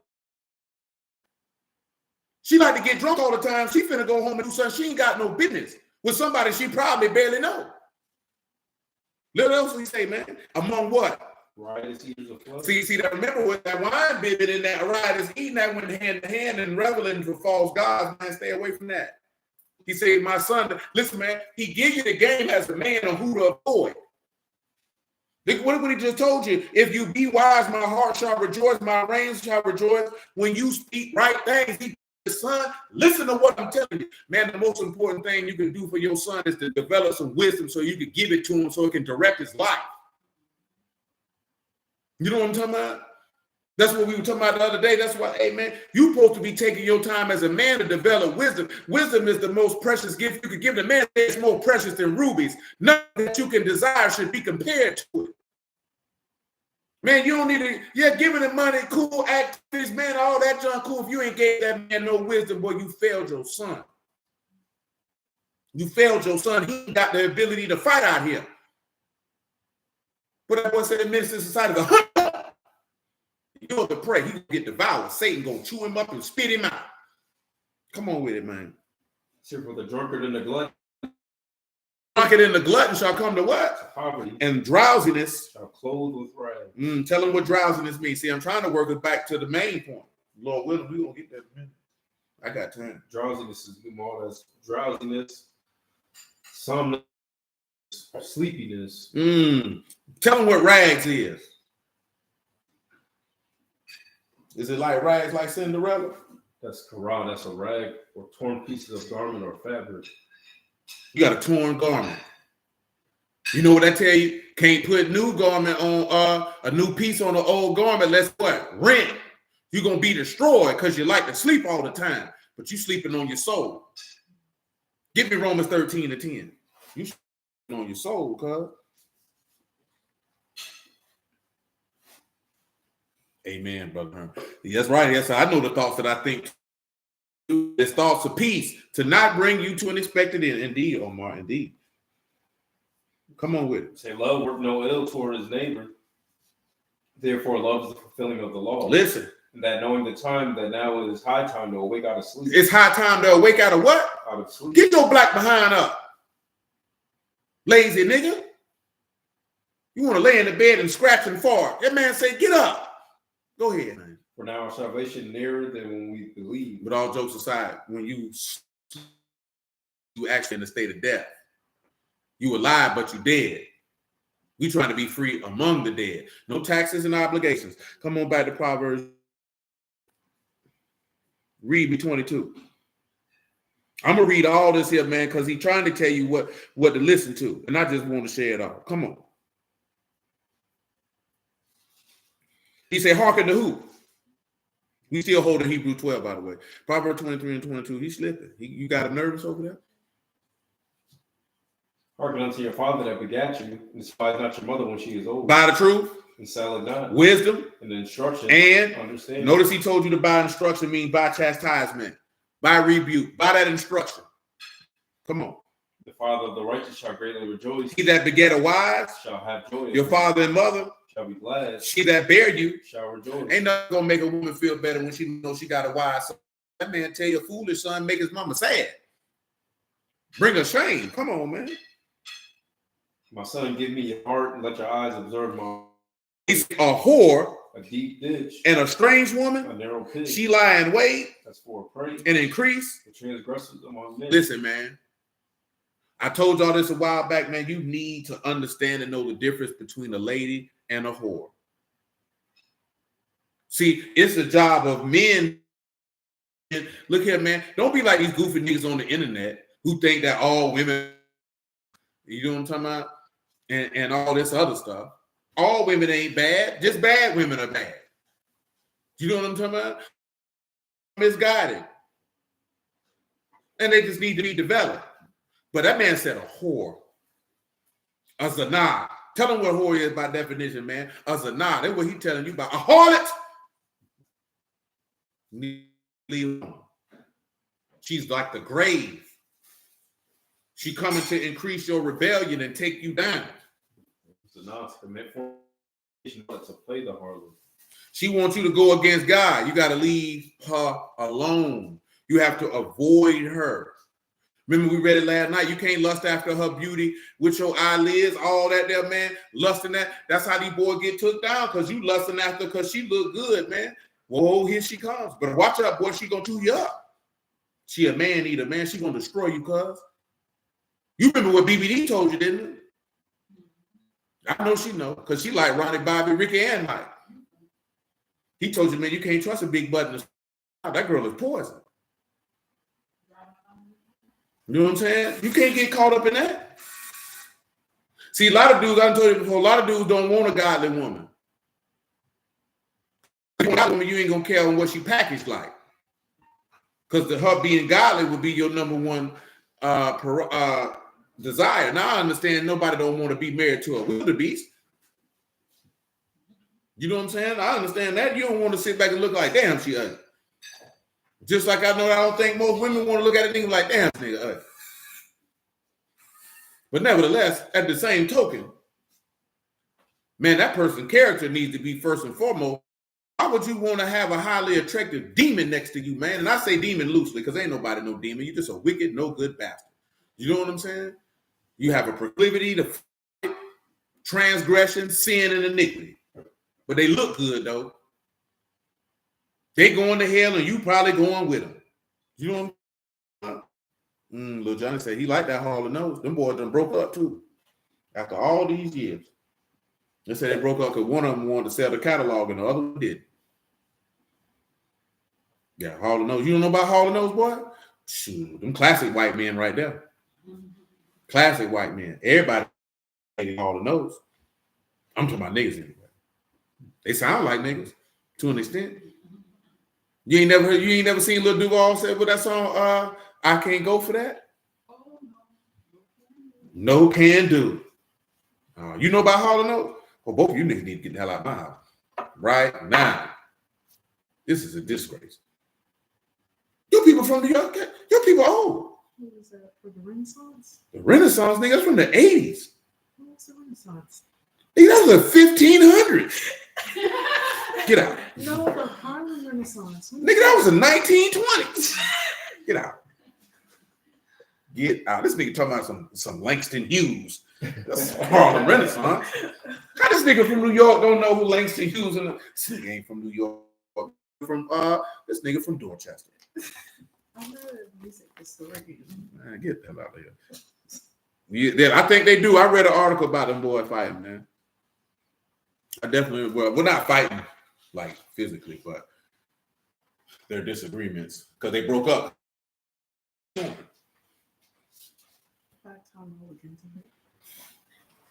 Nah, just stay on over there where you at. You don't deserve Hall of Notes. They're from New York? I've probably heard it. You ain't heard of no Hall of Notes. Is they from New York? I don't know where they from. They probably is. It seems like all these people from New York. No, they're from Philadelphia. Philadelphia. Paul and John Oates. That's who they is. They real white men. They just don't sing like it. Yep. They formed their group in 1970. 1970. Dang, he looked like David Hasselhoff. I just seen that. I just caught that. Yeah, Omar knew it. He said they from the 215. Say, dare I say my point in life? If I had a boy right now, I would have sacrificed him like Abraham tried for the promise of life. I was raised in the word to raise my first. See, this is the thing. You ain't got to sacrifice him literally. You just give him to Yahuwah and raise him that way. That's all. You know, you can do that. You know, I don't think a lot of people realize we never really talked about like that before.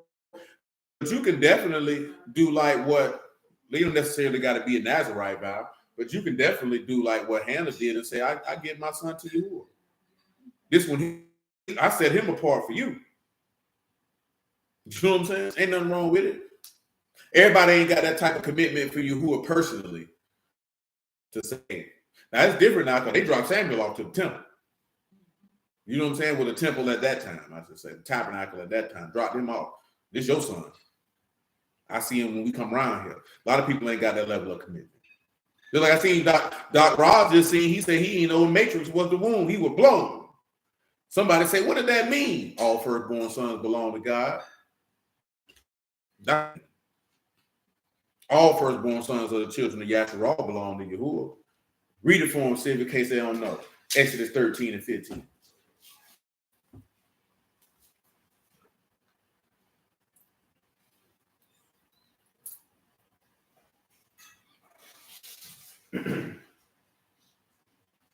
And it came to pass when Pharaoh will hardly let us go that Yahuwah slew all the firstborn in the land of Egypt, both the firstborn of man and the firstborn of beast.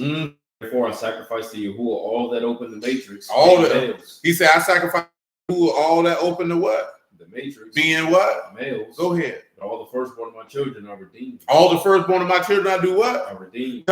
Redeem means dealing what we're talking about, because if he beat his firstborn son with the rod, that he wouldn't die, and that will redeem you from the power of the grave, the kinsman redeemer. He said all firstborn sons I redeemed. That's for God to ransom, redeem, rescue, deliver. To deliver. And he delivered his son from the power of the grave, did he not? And guess what? If you're a God, guess what he gonna do? Deliver you from the power of the grave. And you know why? Because there's neither bond nor free. There's neither Yahudim nor Greek. There's neither male nor female, but one in Elohim, because that's supposed to take you back to what was in the law. In the beginning, he said, male and female created he them, and called their name Adam. Because as far as Yahuwah is concerned, there's neither male nor female. It's just Adam. The woman came out of Adam. He don't look at her separate from Adam. And once he neither even got that type, because you trying to philosophize and try to do all this there, and it's really simple to Yahuwah. He does not look at the woman separate from Adam. It's just Adam. Because they are God. They one. That's why he can tell you that nor free, nor Yahudim, nor Greek, nor male, nor female. The woman comes from the man. So how's she gonna be separate from him? She's not. See, you done let Mr. Charlie and Bitter Bettis and beat his there convince you that you're separate. You know what I'm talking about? So that's why you around here fighting all the time. Because you done let the convince that you're not a God. That's a personal problem. You shouldn't have laid down with dirty dick niggas. You shouldn't have messed with pissy vagina hoes and then complained about it. That's your fault. You know what I'm talking about? That's not to absolve how terrible of a person this man or woman was, but you have to accept culpability for fooling with them. You can't turn around and play the victim to active choice that you made. You know what I'm saying? See, when people hear that, you thinking, well, they shouldn't be bad people. I ain't say they shouldn't be. But you have to ask yourself what to do with a woman that she mad all the time. Leave. And then go home and look in the mirror and ask, why were you attracted to this person? Because clearly there's something wrong with you, because you found that appealing to stick around long enough to fool with it. You know what I'm talking about? This doesn't stop this person from being a contentious individual, but what about that type of, you know what? I'm having sex with him for 15 months straight. I'm gonna live with him. With that, there's something wrong with you. Just like it's something wrong with them. Because you know why? Because you didn't love and value and appreciate yourself enough to say, I'm not dealing with that. You know what I'm saying? I won't deal with that. Before you get married to him, before you had children with him, before it even get that far that you that bonded into an individual, you say, no. I love me more than I love to deal with that, because I'm not dealing with that type of behavior. This is not proper behavior. I'm not trying to love that out of you. No, there's something wrong with you. Go get help. That's right, Sister Kelly. Bad company, good morals. Like, you gotta realize that, man. You can't do that, man. If you with a woman, she's mad all the time. Who want to be around somebody who mad all the time? Your life that bad that you mad all the time? And you stuck around for that. That means you like that type of negativity. You like that. I wasn't raised in a house with that type of negativity, so I wouldn't even know what to do with it. You know what I'm saying? That's it. You ain't never like, marriage gonna make it worse, and the baby gonna make it doubly worse. You know what I'm talking about? It's gonna make it doubly worse. So you have to get out of there quick. You know what I'm saying? Get out of there quick. But you have to take culpability on, why was I into that? Why did I, and not even that you were into it, why did I allow it to persist for as long as it did? Because part of you had to like it to stay there. Because who? Man, I wish I would. Man, I wouldn't do. Man, I ran across when she cussing, screaming, and hollering. Oh, she'll never see me again. I'm not dealing with that. You calling me out my name? And my homeboy told me, yeah, man, she be throwing the iron at me. And I'm like, hey, you stay with her? Yeah, bro, she woke me up out my sleep, put a pistol to me. Oh. Now, granted, he was sleeping with other women on this morning. You know what I'm talking about? But that's not the point. Because regardless of what you may have did, what you may have didn't do, once you get to the point I wake up and I see the barrel of a firearm, I'm gone. Now, I shouldn't be doing that, because the reason why I say that is, why are you dealing with somebody who's putting you to the point to behave like that? Because, baby, you should love yourself enough to go. And this was a 46-year-old woman at the time. This wasn't no 20-year-old woman. At this time, now listen, right? This is 15 years ago. It's 14 years ago. So this woman is about 60. Her oldest son is my age. So at that time, I was 29. Her oldest son was my age, and my homeboy who was with her, I'm older than him. Let me think. I'm older than him by 8 years, because when I met him, he was 16. He was on Justina Hustler. I was 24, and he was like 16, 17 years old. So he probably about 36, 37 years old right now. You know what I'm saying? I'm like, nigga, you crazy. But that's what he was on. Yeah. I definitely thought about Goodfellas. Man, I'm not dealing with that. Yeah, he talking about Omar talking about in Goodfellas when Karen, when Henry Hill woke up and she was sitting in his lap holding the revolver to him. Damn.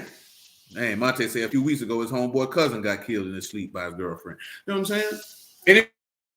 And it be certain behaviors that this person is showing that you should get up out of there. At the same token, like with my homeboy, you playing with this woman. So I'm like, oh, you like this type of, because I hate to say toxicity, but you like that type of stuff. I don't like that. I don't want to be in here fighting, screaming, hollering every day. You know what I'm talking about? I ain't trying to do all that. I don't want to live like that. You know what I'm saying? Like before I was in the world, I don't want to live like that. Y'all already know I smoke a lot of weed. That's going to blow my high.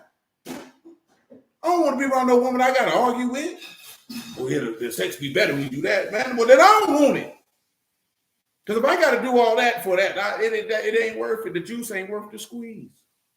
I don't want that, no. But you know what I'm saying? But I'm mentioning that for you to love and value and respect yourself more. See, now most of y'all, you're married already. So prayerfully, y'all ain't got them problems. You know what I'm saying? But you can tell that to your children, though. Or you can tell that to some of your peers, whether they in the word or not. Like, come on now, baby. Love yourself a little better than that. Come on, bro. What you got going on, bro? You think you can't get another woman? Because I think that's why a lot of people deal with people like that. You don't think you can't get nobody else. You know what I'm talking about? Well, guess what? If you can't get nobody else, then so be it. Because I'd rather be by myself than with a crazy nigga in my house. You know what I'm saying? I seen this young girl I knew say she posted this here talking about, I guess, the new update on the iPhone. You can put Face ID on your apps. She said the new iPhone update is for cheaters. It ain't for cheaters. He knows it. Why you calling that man for? Why you care what he looking at? I don't care what you looking at. Shoot, I don't know what you're doing when you ain't in my presence, so I don't even think about it. Be 100% honest with you. PJ to die, man. I can't be sitting around here worrying about, I wonder where she at. I wonder what she doing. Boy, you gonna cry. You gonna give yourself a stroke. You gonna give yourself a stroke. Man, I ain't never lived a day in my life worrying about where a woman was at and what she was doing. Ain't none of my business. Because if I catch you slipping, you gonna be dipping. That's all I got for you. Because guess what? If she gonna get that coochie away, it's given. And ain't nothing you can do to stop it.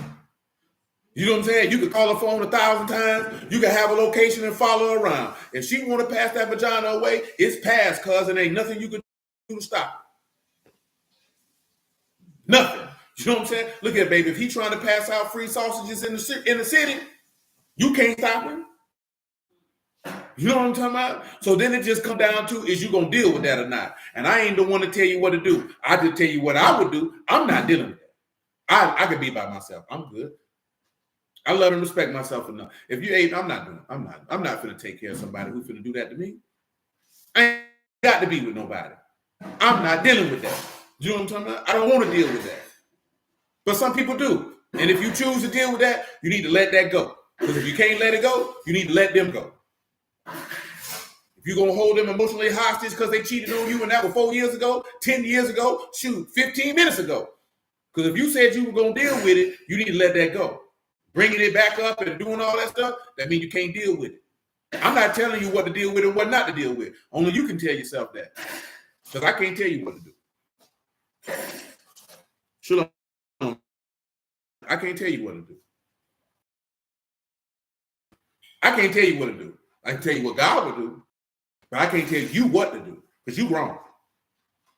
Guess what? If you came, man, I came home here to my Little Miss Gangbang here. If you ever seen the Chappelle show, you don't know about that. He said, Little Miss Gangbang here. He'd be like, you know what? I'm finna leave her. I can't say, well, shoot. All right. You came in the house and be like, I came in here and he was forming a porno. I'm not going to be with him no more. I'm like, well, all right. You know what I'm saying? Is that what worked for you? How you going to tell them they're wrong? Now, if you come and tell me, yeah, man, she don't be cleaning the house and she don't do this here, I'm finna divorce her. You better take your maggot behind back home to your wife, nigga, and line that up. Straight up now, I don't want to hear that. That's not divorceable, sir. That's not leavable. Go home. He said, I wish I had that game at me moving every which way. Well, I mean, shoot, nigga, you was 18. Shoot, you was a child. You know what I'm saying? You can't fault yourself when you was a child, bro. You was a young man. Shoot. Truth be told, you weren't supposed to be in that position dealing with nobody like that in capacity. I've been told you that. That's a recipe for failure for children to be having intimate relationships with other children and think it's going to be successful. You know what I'm talking about? Oh, here come your boy. You better not come to Milwaukee. Woo-hoo! You ain't got to worry about it. Come on, Sid. He done changed his name. That boy, you definitely ain't got to worry about it. Ain't nobody trying to go to Milwaukee, man. You know what I'm talking about? I'm trying to tell you, he trying to get a nigga. He must want us to go to a Bucks game. He must want us to play. That nigga buying tickets. So what's that? Smootho, didn't he say I moved to Cincinnati? He said I moved to Cincinnati. He don't even know. We got people in Cincinnati. I got people in Cleveland. I'm talking about blood relative. Come on, man. Where we at with it? I think we go with Exodus 13. Yeah. Come on, let's get to Hebrew 12 and 5. I need to get to my main point. After that, Matthew 26. Well, not Hebrew 12 and 5, wherever you stopped at in Hebrew 12. Mm-hmm. Verse 9. Verse 9. So I did it on the phone last time. High user on this channel. This is what I can do. Hold on.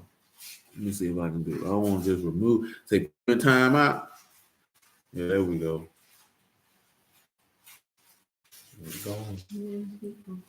No, last time I was on the phone and did it, so it's just my profile because I ain't got time to be phone. The same exact comments. Yeah, I ain't got time.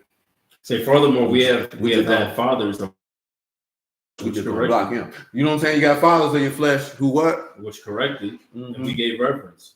Shall we not much rather be in subjection unto the Abba of Ruach and live? For they truly for a few days chastened after their own pleasure, but he for profit that we might be partakers of his Kadash. Now no chastening for the present seemed to be joyous, but grievous. Nevertheless, afterward it yielded the peaceable fruit of the righteous. Peaceful fruit of righteousness. Unto them those who are actually exorcised. So listen, let's come back over here to Matthew 26. How it's probably you got snared by your own words. In Matthew 26, go ahead and swing the 59.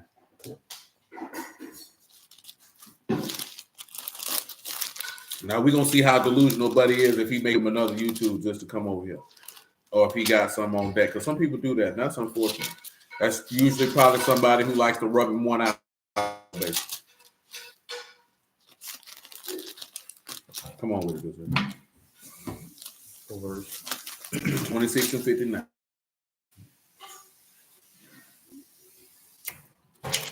So now the chief priests and elders and all the councils saw false witness against Yahushua to put him to death. But found none. Yea, though many false witnesses came, found they none. At the last came 2 false witnesses. It said, this said, I am able to destroy the temple of Elohim and build it in 3 days. And the high priest arose and said unto him, answer you nothing? Were these witnesses against I held a shalom? And the high priest answered and said unto him, I adjure you by the living Elohim that you tell us whether you be the Mashiach, the son of Elohim. Yo, trusting unto him, you have said. You said it. Nevertheless, I say unto you, hereafter shall you see the Son of Man sitting on the right hand of. Mm-hmm. Then the high priest rent his clothes, saying, Say, what further need? and he has spoken blasphemy. What further need have we of witnesses? Behold, now you have heard his blasphemy. Mm-hmm. But what think you? They answered and said, he is guilty of death. You heard that? They snared him in his own words. When we come back to Proverbs 6:3, but he say, my son, deliver yourself. And when you come into the hand of your friend, humble yourself and make sure you're a friend. Tell him what humble yourself is.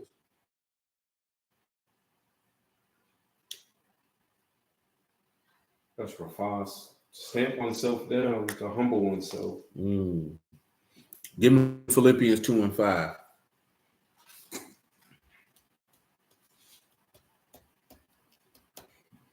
So when he came into the hand of his friend, he humbled himself. As you can see, we're making sure that our tongue is as the pen of a ready writer. So let this mind be in you, which was also in the Mashiach Yahushua, who being in the form of Elohim, thought it not robbery to be equal with Elohim. What else? But made himself of no reputation. No reputation. And took upon him the form of a servant. Form of a And servant. was made in the likeness of men. See, pause. You see how they said he took on the form of a what? Servant. We probably won't get to it tonight, but that's a key component where lets you know he took on the form of a servant. He was not a helpmeet. And of course, we mentioned that in the reference John 13 last night. We read the Matthew 20 tonight. There is a difference between being a helpmeet. No man is to be any woman's helpmeet, but you are to be a servant in your household. You know where is the difference at? There's something is not required to do that a servant is required to do. When I say servant, I mean a husband. And what is that one thing? Who can tell me that one thing that servant is required to do, that the helpmeet is not required to do? Very, very important matter. We've actually already referenced it several times. What's that? Lay down his life. To lay down his life. He said, greater love have no this at a man. What greater service is there towards someone than laying your life down? Most people don't know what it's like. You know, Mama Steph talk about this all the time because of her previous occupations. That a lot of people who deal with the word don't understand what it is to be of service to someone other than themselves. Do you know what I'm talking about? See, being of service is not, because when you're being of service, you're not a helpmeet. Again, you got to understand that help and labor. Remember, what's the saying a lot of people say? Before Adam got a wife, he gave him what? A purpose. You know what I'm saying?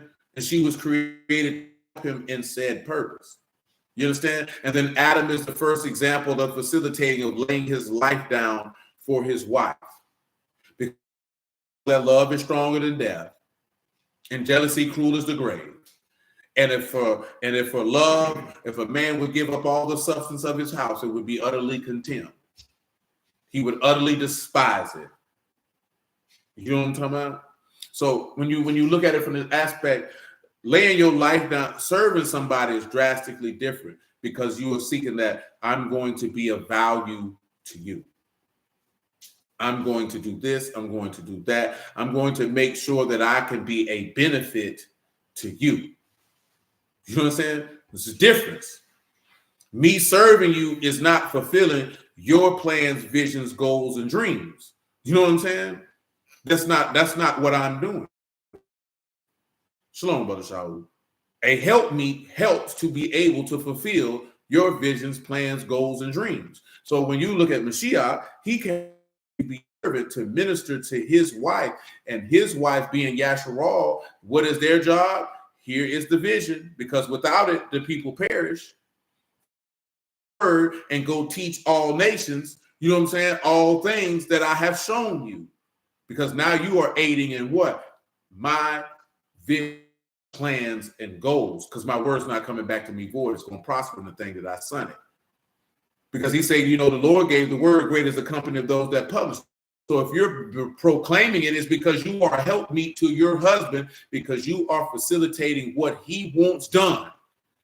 Because you know why? He's telling you and where to do it.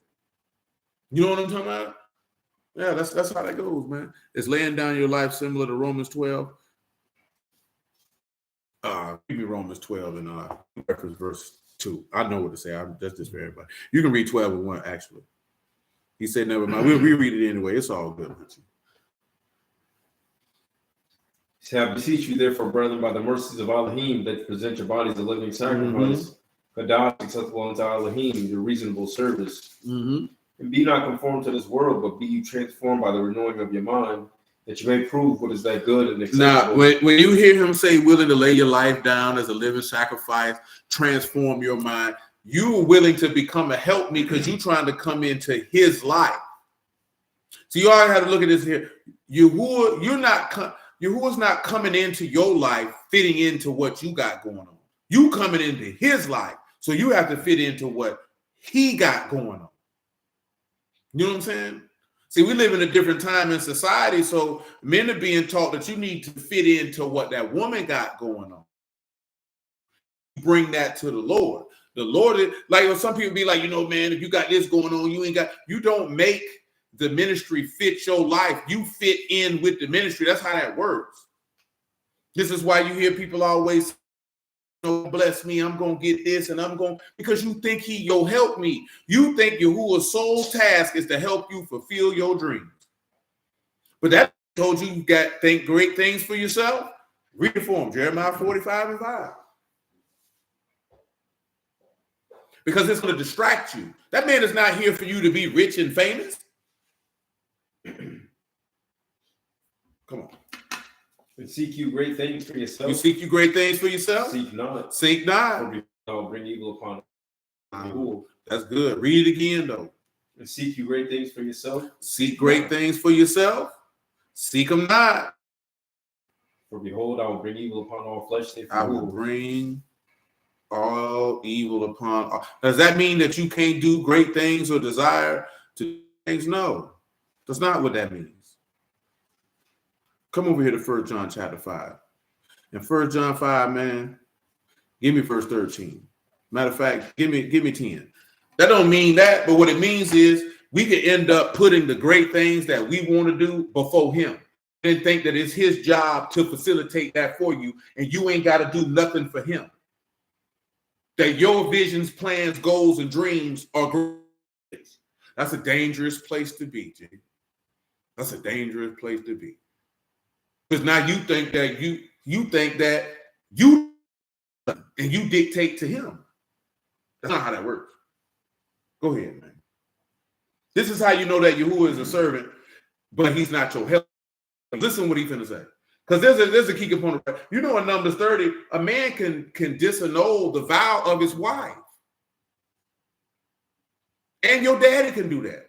That's how you know that you gotta help me, and he ain't either. This ain't no shots or nothing. It just is what it is.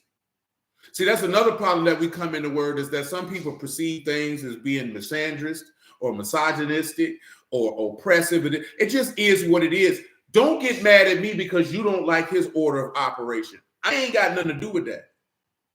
That's his order of operation. You either respect it or walk away. But you should bend it, conform it, and manipulate it to appease people just to have people come in. They just need to know, is this what it is? And if this is what you want to fool with. See, the issue is not that niggas is misogynistic. The issue is 2 Samuel 23. He that ruleth amongst men must be just. People who are ruling and bearing authority are evil as hell. That's what the problem is.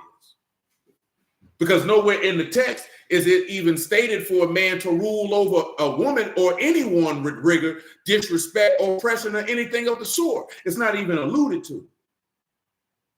But when you give wicked men authority, when you give wicked men power, this is what they're going to do with it. I've already told y'all that plenty of times before. Everybody can't have power because they don't know what to do with it. Everybody can't have authority because they don't know what to do with it. Because authority, like the Lord said, okay, I'm greater. I'm going to make myself a servant because this is a more effective way for me to yield my power and authority and able to facilitate that I want done to be accomplished. Not just move, woman, and do what I say. Like, come on, bro. That's a nigga who ain't probably before. That's a dude who probably ain't had a woman who liked him. Because a woman who like you ain't even really got to do all that. She already ready to do it. Or as it says in Samuel, in Chronicles, she's going to kafat. She's going to take pleasure in fulfilling your will anyway. See, all that stuff that people say you got to create an environment to do it. You don't have to do that for a woman who likes you. You don't have to create anything in any type of way for a woman who likes you. She already wants to do that. When you have to create an environment for someone to take pleasure in fulfilling your will, she don't like you.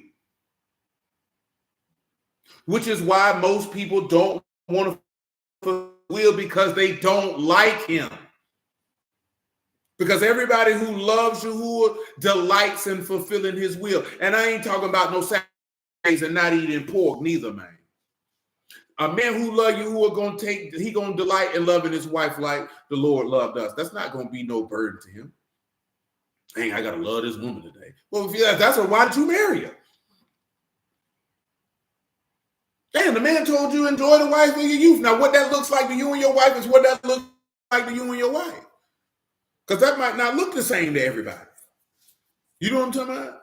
But do you love the lady? Well, you walk in the face, damn, here she go again. Why your face balled up? Look at how you looked at it. Shoot, I felt like that yesterday. I'm like, damn, y'all ain't got 2 weeks in the hole. You got 2 weeks in the hole? She can't count. It damn sure been 2 weeks. No, you said in the hole. Oh, my Lord. My Lord. I don't know what we're going to do with this one. Come on. He that believe on the Son of Elohim have the witness in himself. Mm-hmm. He that believe not Elohim have because he believed not the record that Elohim gave of his Son. Mm-hmm. And this is the record that Elohim had given to us, eternal life. That's right. And this life is in his Son. This in it. He that have the Son have life. He that have not the Son of Elohim have not. Don't have that. These things that are written unto you that believe on the name of the Son of Elohim, that you may know that you have eternal life, and that you may believe on the name of the Son of Elohim. Mm-hmm. And this is the confidence that we have in him. What's that? That if we ask anything according to his will, he hears us. According to his what? According to his will. So that's how you know that he's not a help me, because it has to be according to his will. But it's the key thing. What type of man would not want to do for a wife who delights in fulfilling his will? What type of man are you if you wouldn't want to do that? She doing what you ask her to do. She take pleasure in doing it, and you be like, nah, I'm not doing that. Get away from me, woman. You the worst type of nigga. Nigga ought to hit you in the head with a brick. That's one thing if it's not in your power. But if it's in your power, come on, bro. Come on, man. See, I was going to work good well with your wives according to knowledge again. We probably have to do it tomorrow. We don't have time. I'm on Proverbs 6, man. Let's get verse 4 started. Because it's 2 days in and we ain't did it yet. We done gave a brief. We need to run through it like some diarrhea. You know what I'm talking about? Say if you see Proverbs. Give not what? Give not sleep to your eyes. Nor slumber. To your eyelids. Deliver yourself. As a roll from the hand. And as a bird from the hand of the Father. Now we talk about that, man. You better deliver yourself from Satan. That man say resist the devil and he do what? Flee from you. See, a lot of y'all want to dance with the devil in the pale moonlight. You know about that? You don't know about that? No, most of you. You know about that? I'm talking to your mama. I know you don't know that. You ain't but a baby. Yeah, you ever dance with the devil in the pale moonlight? You ain't heard that before. Somebody better tell me. If y'all don't know where that's from, you have to get out of my house. You don't know where that comes from? Is it from the same band? That ain't from no song. No, I said, is it from the same band? That's not from a song.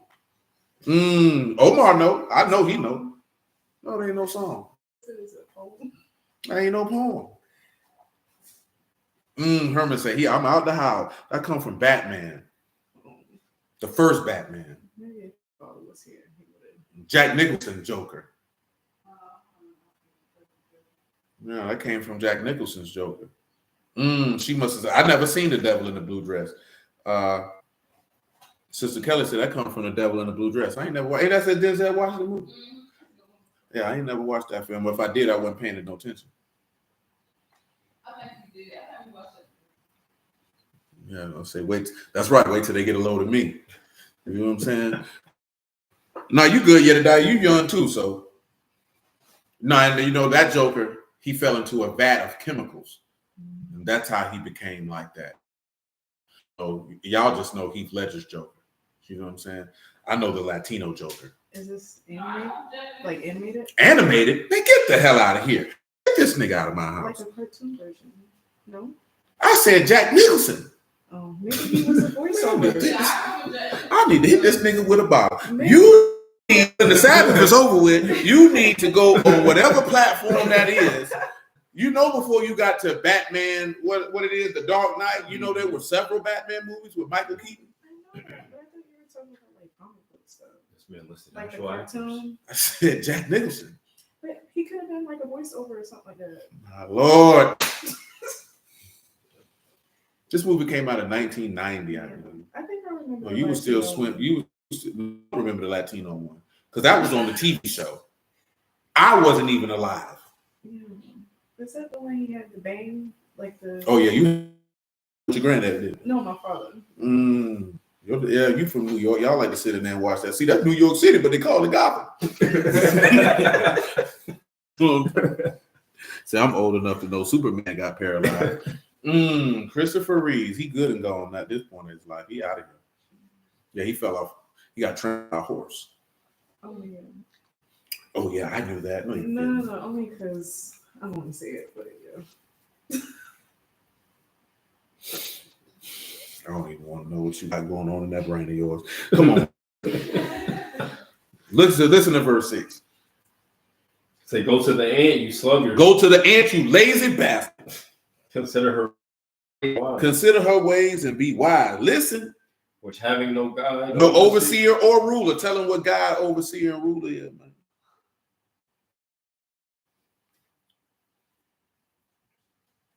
Now we finna tie this into something else. God is Kassim, the chief ruler called commander. Now we know we have a chief ruler and commander. That's Yahushua HaMashiach. And an overseer, shatar, an official, an officer. We know we have an official officer or overseer. You know the chief bishop. Yahushua HaMashiach. Mashal. And we know we got a Mashal. We know you got a ruler, and that's Mashiach. But listen, this is what it ties to. Jeremiah 33, verse, what it is. I said Jeremiah 33. It's not Jeremiah 33. I'm sorry. I'm wrong. It's Jeremiah 31 and 30. But what he's saying is that the ant don't have nobody to tell him what to do.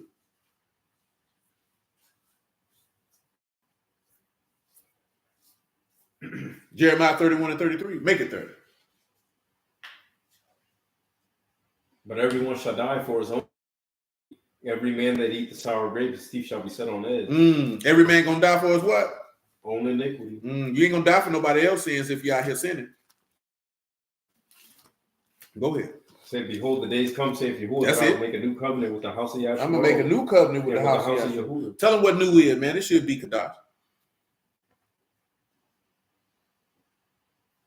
A new thing, fresh. A fresh thing. This is the main thing. Now, where do we go back in the law? I'm gonna make a new covenant. Yahshua. Y'all should know. I'm just testing. Where you gonna go out in the law and see that? Come on now, with haste. That's right. Come on. Exodus 33 and 1 with haste. We just laying it out the case. That's all.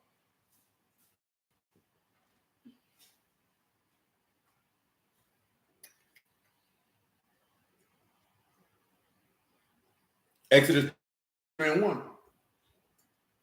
And Yahuwah said unto Moses, depart and go up hence, you and the people which you have brought up out of the land of Egypt, unto the land which I swear unto Abraham, to Isaac, and to Jacob, saying, unto your seed will I give it. I paused. I got you in the wrong spot. Next chapter. 34 and 1. I'm sorry. And Yahuwah said unto Moses, hew you 2 tables of stone. Make you 2 tables of stone like unto the what? Like unto the first. So this is a first. Because you know why? Because they broke it. How did they break it? Because they committed fornication. How did they commit fornication? They committed idolatry. This to show you that there was grounds of divorce. But see, like he said in Hosea chapter 3, verse 1, run it for them. Again, if we're going to retell it, if as touching the king, your tongue is supposed to be the pen of a ready writer or a scribe who can retell the word, a skilled individual who can retell the word, then we finna retell it. And we'll reference the things in the New Testament, but we ain't got to go through all that because I've told you before and I'm going to tell you again. You have to be skilled enough to preach the gospel from Genesis to Malachi, never stepping into Matthew, Mark, Luke, and John. Now, you Matthew, Mark, Luke, and John to ratify what you're talking about, but you should be able to preach the gospel without going into them, because that's what the apostles did. You know why? Because they had no Matthew, Mark, Luke, and John to reference.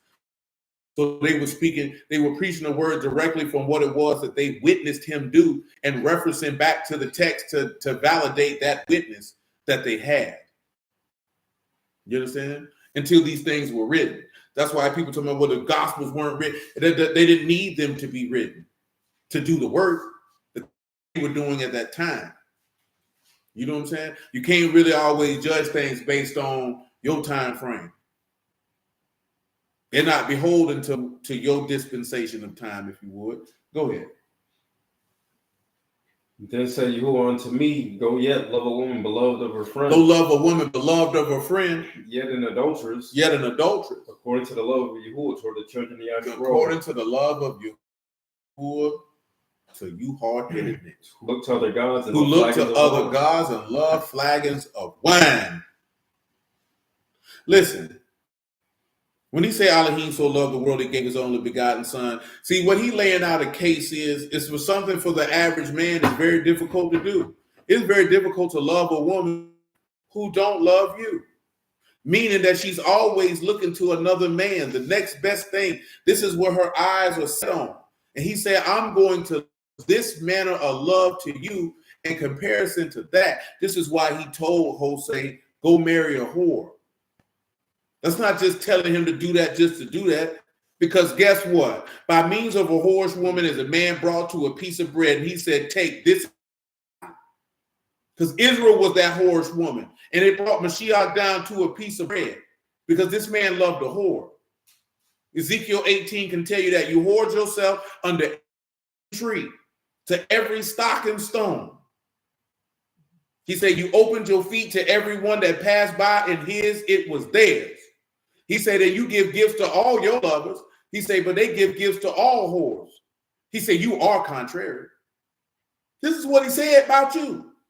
So understanding this, because a lot of, you always hear people say, men do for a woman what women do for men is for as a man cheating on her versus her cheating on you. Yahuwah did it though. And at the end of the day, I can't, like I told you before, I can't tell nobody what to do. But most men, they not finna do that. They're not finna do that. Then this will be like, you know what, you gotta go. It's over. And guess what Yasharal did? You was a lesbian because you was fooling with Ashtaroth. You know what I'm talking about? You was around there playing with Baal. You was around there playing with Tammuz. You was around there playing with Dagon. You was around Molech, even had the nerve to sacrifice your children to Molech. You was fooling with Milcom. You was around there at Succoth Benoth.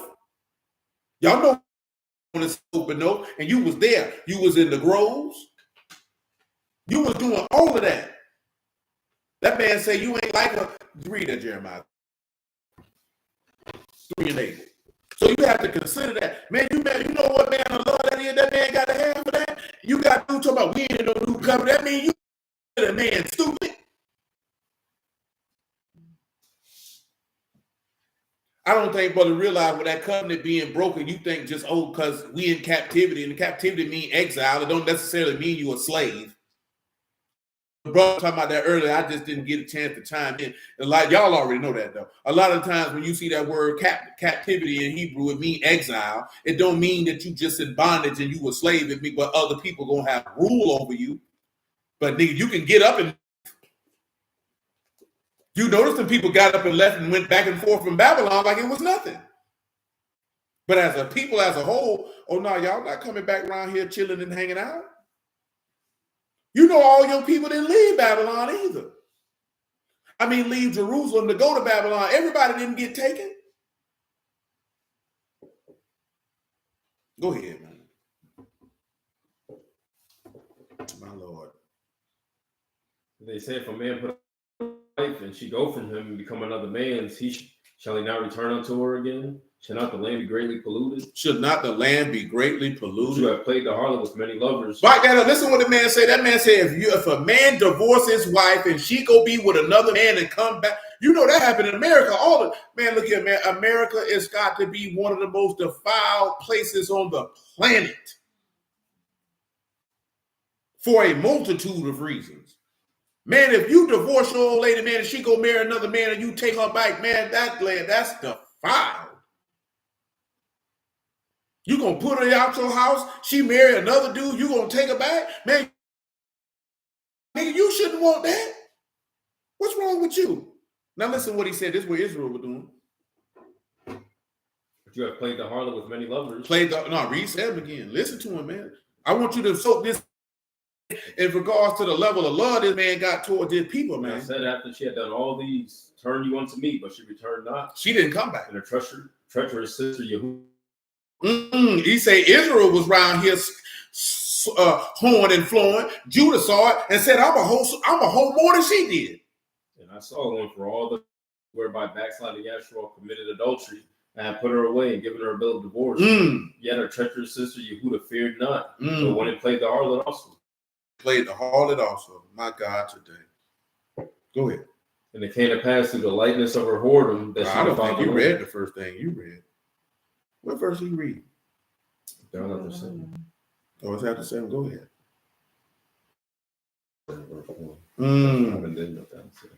You need to read the first thing you read. He going rogue. I'm messing with niggas like you. New York niggas like go rogue. Oh my Lord. She said a nigger. She said it with the ER. Y'all talk like that up there? My Lord, today. Come on, read that. He said, divorce in the word. Yeah, Israel got divorced in the word. That man said, man, I need me another one. He said, he's saying that big. He said, what do you do when your chick is untrue? You cut the sucker off and get someone new. I need another chick. You know about that? Get this nigga out of here. Not for real. It don't matter. I'm from where he comes from. That don't count? It does. Nigga, you was not from St. James Place, nigga. You was not from Bed-Stuy. I am from Bed-Stuy. No, you're not, nigga. I was born in Bed-Stuy. No, like the hospital don't count. I was. Where did you live? So I did live in Bed-Stuy, and then my parents, they moved to Bronxville. And after that, I lived in Canarsie. That I stayed in the Bronx. I lived in Canarsie.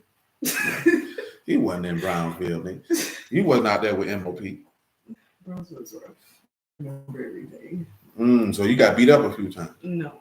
It's all right. It was reverse. Huh? That nigga said she was whooping. Man, you wasn't whooping nobody. Every nigga that ever never took an L. I could call my aunt. She told me I got verification. Like she ain't gonna lie for you. Come on, man. Yeah, that's what she said she was staying at, Princess. She used to stay there. Then she sounded like a white woman. She said Brownsville like she was in the hood. She said Canarsie like white woman. I was in Canarsie, then I moved to the Bronx. Yeah, that's what I tell her. She wasn't around there with MOP. She wasn't around there with me. No, but we already know it's tough around there. Come on. It's like the east side. Oh, I believe it. Because, shoot, I ain't gonna lie to you, our homeboy from Harlem that we used to hustle when we were young, man, the first time we was around there on Franklin Street, DC said, boy, it feel like home and smell like piss. He said, I could smell the piss in the hallways. I say, nigga, you tripping. Yeah, that's what he said, though. You say, man, first time he went out to eat, man, he said it reminded him of home. He said, it's rough around here. I can smell it. I said, well, wow. That was my nigga, though. Come on, man. You read that word? Yeah, read verse 1. He said, they say if a man put away his wife and she go from him and become another man, shall he return unto her again? He said, if she going to be another man, should he go back? Shall not the land be greatly polluted? Should not the land be greatly polluted? But you have played the harlot with many lovers. But you played the harlot with many Yeah, lovers. return again to me. But you want to come back to me. Man, do we pay attention to what man? And And this is why I say I probably never got caught up in the Israelite thing, man, because when you look at it, you ain't got nothing to boast about.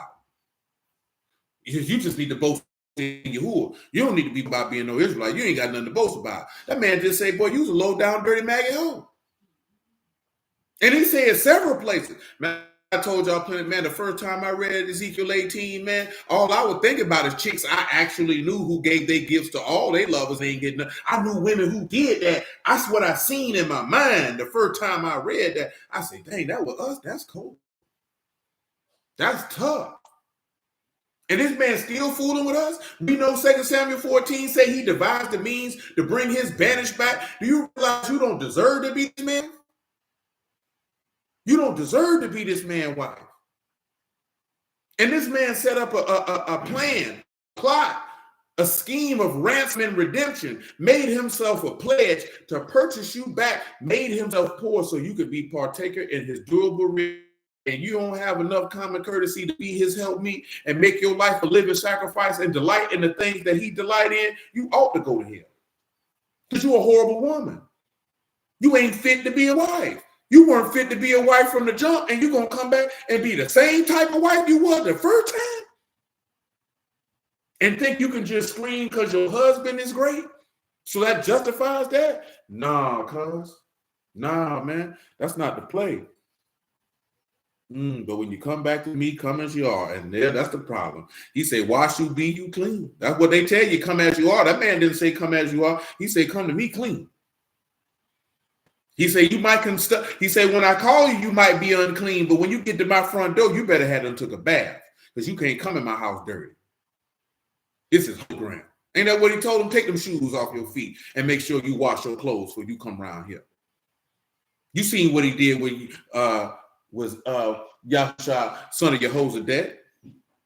He said, man, take them filthy garments on. I'm going to give you a change of clothes because you can't come in here like that, baby. Not like that with me. No. We don't play them type of games. See, we come up with this type of stuff because it justifies you to stay the same, that you don't have to improve. I talked to this lady on Thread. She said something. I said, yeah, man. I go to the gym 6 days a week. She said, it sounds like you care more about your physical appearance than your family. You know, you care more about your physical appearance because you automatically put on me what you think. I don't go to the gym so look at me. We go to the gym for improvement. You know what I'm saying? I can't speak for everybody. I'm speaking for me because some of you brother know what it's like to say, I went in there benching 135 and now I can do 225. Now let me push myself further to do this here. It's for the discipline. It's the commitment. These are things that are related to manhood. We ain't had a conversation in a long time, but those who've been around here know we used to sit down and use parallels in the gym and show it to you. The word all the time because it's the same thing. All lifting weights, and I ain't gonna say lifting weights, all training is a form of discipline. Is a form of discipline. And when there are certain character traits that are required to be able to execute said discipline that are required in the word also, that these should be common traits and attributes that are in all men because they should be raised and taught that way. You know what I'm saying? It's not, oh man, I want to look. Some dudes do train so they can attract women, and that's them. I ain't got nothing to do with them. But I'm talking about, but as forth as a man, you should always say, what can I do to be better than what I was yesterday? Because I'm not chasing perfection per se aspect, but with the word, yes, we absolutely chasing perfection because the perfection is the standard. You know what I'm talking about? And that's just what it is. But we just talking about at the aspect of better than what I was. I'm challenging myself to be better than what I was. I'm challenging myself to be committed and disciplined to something, even if I don't feel like doing it. Say nothing like the sweet sounds of those places. Who you tell? I started telling that lady, I said, baby, I'll go to the gym. I don't even wear, baby. I don't even want to talk to nobody. You know what I'm saying? I say, man, if a woman was giving choosing signals to me in the gym, I would never know because I ain't looking at these women. I don't give a damn who in here. I ain't coming here for nobody. You know what I'm talking about? Dudes might get distracted because this woman got on skin. I don't care what she got on. Man, get from in front of that bar. You know what I'm saying? Because I came in here to perform a task, and that's it. That is what I'm solely focused on. My mind has been on it since 2, 3, 4, 20. I got there. So Sabbath is the only day where I'm not thinking about my next workout, where it don't come into my mind. You know what I'm saying? But when the Sabbath is over with, it come into my mind. You know what I'm saying? Like, yeah, well, we finna go in here and we finna do this. As a matter of fact, hold on, I can tell you. I gotta find it. The Lord allowed me to live to see Sunday. We going in there right in there to do 5 sets of 3 squats and then 2 sets of 4 squats, 5 sets of 8 overhead presses, 3 sets of 10, 4 sets of 15 Helms rolls, and some hammer curls, and I'm gone. You know what I'm talking about? And I look forward to it. Some people look like, oh, you never heard me say that. I'll be ready. You know what I'm saying? See, some niggas look for a reason not to go. I look for a reason to go. Nah, I ain't got work today. I'm going. Shoot, you hear what Jimmy say all the time. You know where that nigga finna go. Yeah, I'm going straight to the gym, cuz. But it's no different than, and I'm mentioning that because of what we read in, because we finna go back to Jeremiah 31. Proverbs 6, that he say, look to that ant, don't need no God, no overseer, don't need nobody to tell you what to do when that is internal and you've committed yourself to it. Nobody needs to tell you to go to the gym.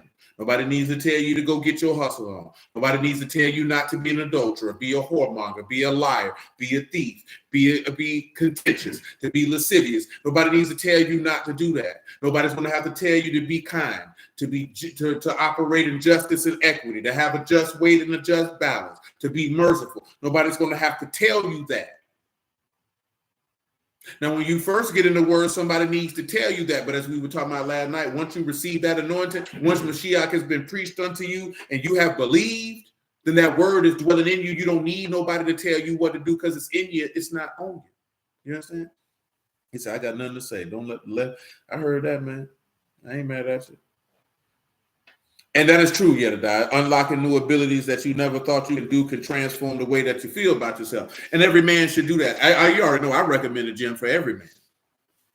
You know what I'm saying? And it's not just for the physical attributes as far as putting on muscle or the health benefits you can get from being active, but it's for the very things that he just said. You know, entrepreneurism ain't for everybody. But if there's certain skill set that you to be able to work in that field, I would say do it, because the sense of accomplishment is amazing for a man's confidence in his ability to actually sustain a household. See, a man who ain't accomplishing nothing or doing nothing, it chips away at his confidence, and it will definitely deteriorate his ability to sustain a household. I'm talking about his wife and his children, because he's not going to believe in himself. It's going to permeate throughout the whole house. You know what I'm saying? And you have to be, as a man, constantly pushing to improve yourself to be better than what you was the day before. We're not talking about extreme increases in ability and saying just incremental improvement. Because a little bit of improvement is better than no improvement. You know what I'm saying? That's needed. That's what goes on with our telling label, like men ain't being raised to be providers for a wife. Before, you know, you shouldn't raise no young man to be a provider for a woman. You should raise him to be a provider for himself. Because if the woman is gone, then I've seen men once that don't know what to do. He needs to be a provider for himself, and then taught to understand what type of person he allows in his life to be a benefactor from him. And understand that sacred responsibility of taking that on versus just saying, go be a provider for. That's not teaching manhood. That's just simplicity, which leads to stupidity, because he doesn't understand the function of what he has to execute. Every man should be taught to provide for himself, not for no wife he think he gonna get one day, not for some kids he gonna think he gonna get one day. If he don't know how to provide for himself, he ain't gonna be able to provide for nobody else. That's a given. So he has to already have commitment, the drive, and the discipline and the work ethic instilled in him to want to do that. But then he needs to understand responsibility. Son, you know what that means to take on a wife? Son, you know what that means when you begin to replicate your DNA and you look in your son's face and it's like your face looking back at you? Do you understand what that means? Do you understand what that entails? Yeah, that's what you got to tell them. All that simple stuff, man, that doesn't sound good on the internet. That don't work in real life. Come on, man. Verse 8 or 9 in Jeremiah 3. But that's what I mean. That's just a sound bite. That's not real deal instruction. Saying it came to pass through the lightness of her whoredom that she defiled the land and committed adultery with stones and with stocks. Stones and stocks. And yet for all this, her treacherous sister Yehuda had not turned unto me with her whole heart. My Lord. But vainly, saith Yehuda. But she was faking. Come on. And Yehuda said unto me, the backsliding Yashua have justified herself more than the treacherous Yehuda. Go and proclaim these words toward the north and say, return, backsliding Yashua, saith Yehuda. He said, backsliding Yashua said she was more righteous than Judah. Listen. And I will not cause my anger to fall upon you, for I am merciful, saith Yehuda. That's right. I will not keep forever. I will not keep my anger forever. Come on. Only acknowledge your iniquity that you have transgressed against Yehoah your Elohim. That's right. And have scattered your ways to the strangers under every green tree. You have not obeyed my voice, saith Yehoah. Turn on backsliding children, saith Yehoah. I'm married under you. And I will take you one of a city, two of a family. Now, I just wanted you to hear this here, especially for people who say you ain't in the covenant, man, because you done broke that table of stone. Now, of course, you know in Exodus 34, Moses' face went to shining when he got the new tables, showing you that in him was the life of men, or, you know, in regards to eternal life coming through this new covenant. But back to Jeremiah 31 and 31, he said there's an aspect that get confused. You can't live without a woman. I told you that because I told you the young ladies be saying I told you that's the stereotype. We were talking about the other night that men can't live, or last week, that men can't live without a woman. Undeveloped men can't live without a woman. What I mean by that is not that they want to be alone, but that they can't function in life unless there's a woman. Like, oh, I book all his doctor's appointments. There's grown men who do that for themselves every day. That's not an issue. A man who wants a mama needs a woman to do all that for him. Now, a woman who knows that this man has 14 things to do, I'll take 6 off his plate. That's not a man who needs a woman. That's a woman who's a help me. Let me make sure it's 3-4 things he don't need to be concerned with, so he can focus on this. You know what I'm saying? That's just what that is, man. It's not that hard. Just like they said, like a lady said, man, if you've been with a man long enough, you know that nigga always leave his glass such and such. So I make sure I put him right here so he get him. Because I know this person. I've been around him a long time. I know what he's gonna do the same way you know already. Hey man, my old lady like this. So when I do this, I already know to do this like this because that's how she like it. Because I've been with her 10 years. I've been with her 15 years. I've been with her 20 years. I've been with her 25 years. See, these weird niggas that tell you, see, that's simple. No, nigga, I know this nigga. I live with them. I love them. I care about them. I know their intricacies. I know their quirks. I know all of that. These things don't offend me. You know what I'm saying? I seen a video this morning. The lady asked the dude, would you leave your wife? He said, why don't men leave when they're unhappy? He said, because that's mine. She was like, but you're not happy though. She couldn't understand the thought process of, man, I know I ain't going to be happy all the time, but that's mine. So because you're not happy, you're going to slide. And that goes to when persecution and tribulation arise because of the word, you are offended. Because most men know I can put my feelings aside because I committed to this. My commitment is not based on how I feel at any given moment.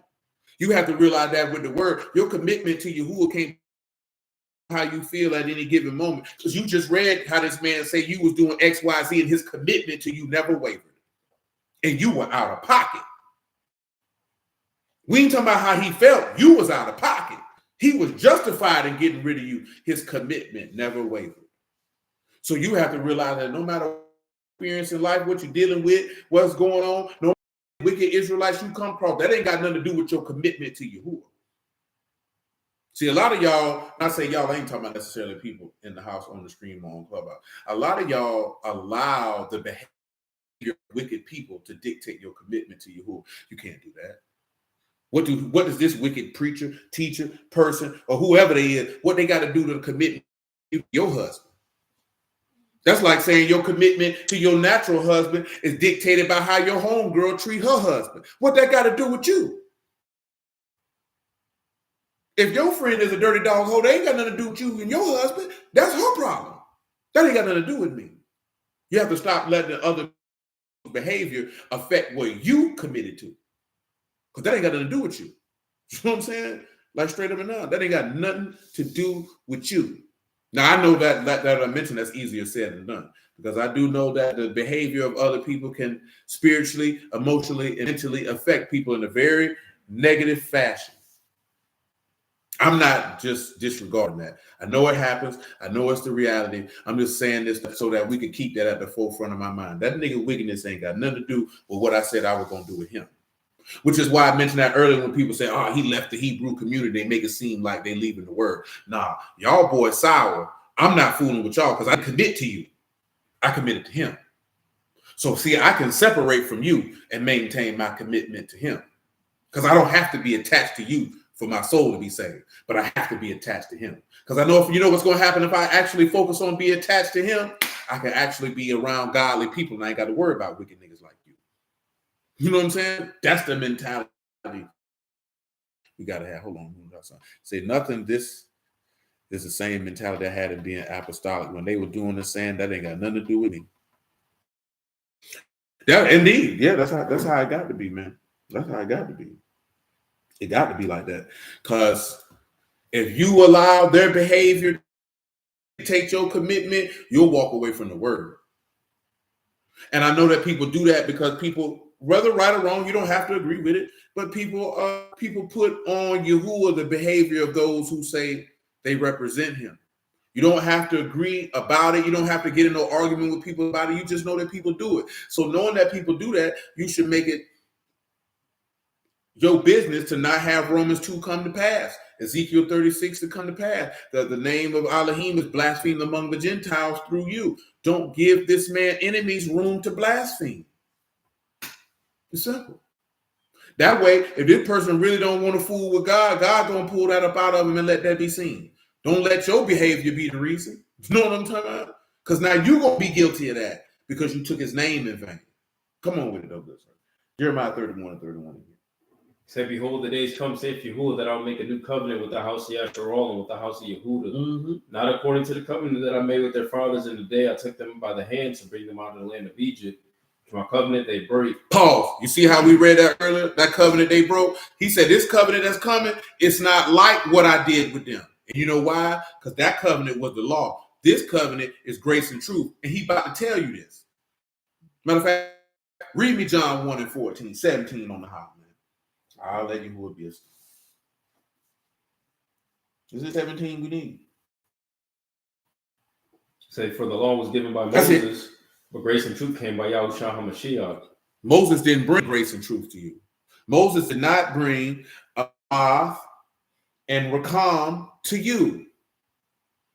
He did not bring the favor and acceptance of Yahuwah and the steadfastness ability. It was an underlying theme, but he gave you 2 tables of stone. Then go to the point that we were discussing that the apostles weren't preaching the law because Moses already brought that. Why would they preach something that the people already had? They were bringing something that the people didn't have, meaning all y'all sin. We just read in Jeremiah 3. You're cut off. I don't have to deal with you, but I need to redeem you from the ransom, from the power of the grave. I need to redeem you from that. I need to redeem you from this covenant that you broke, which is why those genealogies in Matthew and Luke are what they are. That's why that Matthew genealogy is with the covenant with David and Abraham. Why? I promised you, I swore that you would have a king to sit on your throne, to Abraham, that you would have a seed as the sand of the sea, which no man can number. And then we got to come back and we got to look at Luke. I got to have this genealogy to tie you to Adam because I have redeemed you from the power of the grave, because who brought death? Adam did. But y'all know what people tell you. That's Mary and Joseph's genealogy. Just find you a nice size, a small brick. You know the little red, you know what I'm saying? Your bricks you put on brick, you know what I'm saying? Regular brick houses built all the way around. Polish it up real good, you know what I'm saying? Get you some sandpaper. Walk up to the first nigga you hear say that and bust him dead upside his head with it. Because he's silly.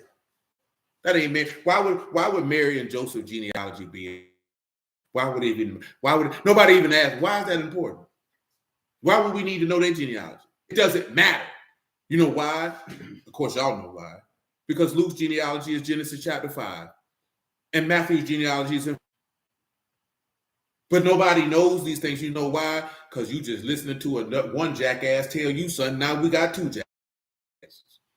One was a jackass voluntarily, and the other was involuntarily because they trusted and believed that you knew what you were talking about. Come on. You know about Jeremiah? Mm-hmm. We had 2.5. It's already 11. Go ahead, listen. Jeremiah 31:31. You read it. Mm-hmm. Said, behold, the days will come, saith Yahuwah, that I will make a new covenant with the house of Yahweh and with the house of Yehuda, not according to the covenant that I made with their fathers in the day I took them by the hand to bring them out of the land of Egypt, which my covenant they break. They broke it. Although I was a husband unto them. I was a husband to them. That means I served them. I fulfilled my duties. But they rejected me. Go ahead. But this is the covenant that I'll make with the house of Yahshua. What's that covenant called? After those days, saith Yahuwah, I will put my law in their inward parts. I'll put my law where? Their inward parts. Tell them what the inward part is, man. Didn't he tell you in Psalm 51 he desired truth in the inward parts? As a moon admitted, it's always been an underlying theme. He told you to circumcise your heart in Deuteronomy. He told you to lay these words up in your heart in Deuteronomy. It was always an underlying theme, but that's not what Moses brought. Go ahead. That's correct. That's in the midst, in the inward man. He gonna put it in your soul, man. Come on, man. And write it in their hearts, and will be. I know that's right, brother. And they will be my people. After all, what's happening? Read it again. I'm sorry. Mm-hmm.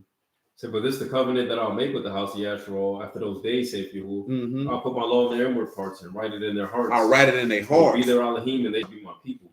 He said, I'll write it in their hearts. And they shall be my what? My people. And what else he say? And they shall teach no more. See, that's why they say we ain't in a new covenant. They'll teach no more, no what? Every man his neighbor. To do what? And every man his brother saying, Paul, see, this is the part they overlook. No means it's yada. It's to know by experience. If the gospel has been preached to you and you receive the Ruach HaKodesh, don't you know this man by experience? Come on, man. For they shall all meet, from the least of them unto the greatest of them, say Yahuwah. Remember how we read the other man, he said to do justice and judgment? Isn't that what it is to know me? Didn't he say the things that he delights in, take pleasure in, is loving kindness, righteousness, and judgment? That's why the Lord told you the weightier matters of the law are judgment, mercy, and faith. And we arguing about feast days and what animals people eat in man. Are those things to be undone? No, but that's not the weightier matters. Because look at the loving kindness is non-existent. Look at the righteousness amongst the people, or the faith amongst the people is non-existent. And the judgment is most definitely skewed. Most definitely skewed. You know what dudes will do? Dudes are judge wrongfully just because it's a woman. You know what I'm saying? Just because it's a woman. This woman could be dead right. I ain't even talking about in no words she's speaking. I'm talking about in conduct or behavior. This woman could be dead right. And these dudes are condemned.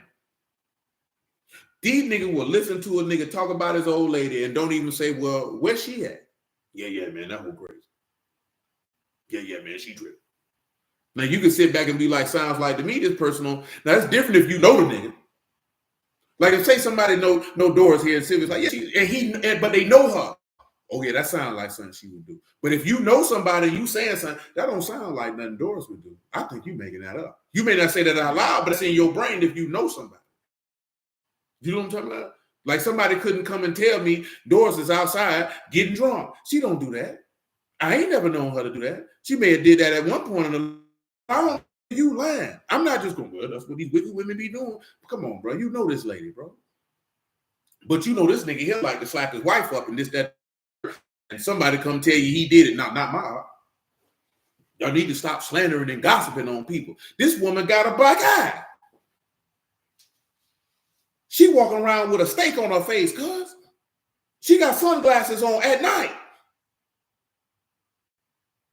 Don't nobody say nothing. I'm just using an example because there's stuff that go on out here now. We can't act like it don't happen. Now, when we talking about, I said I was going to be a hell of a Paul, man to man, because, whoa, that's crazy. You know what I'm talking about? But listen, you got brothers who know brothers be sour. Not even nothing to do with no woman, bro. And they judging improperly. And they know it. And they know it. And nobody cares. You know what I'm talking about? Straight up and down. Justifying. Justifying. You know what I'm saying? You know, I don't like to insinuate with the woman in adultery to sleep, bring her husband, who bring the dude. Maybe Buddy ran away. You know what I'm saying? It don't say. You know what I'm saying? Maybe they came. But I don't know if you caught her in the very act. You know, maybe he was like, whoa, cuz got his stuff out. You know what I'm saying? I don't know. I don't want to insinuate, but we can definitely, if you wanted to, there's probably some unrighteous judgment going on in the midst of that. This is on the day was wicked at the same time. Absolutely. You know what I'm saying? You trying to condemn her when you, then that's why he said what he said.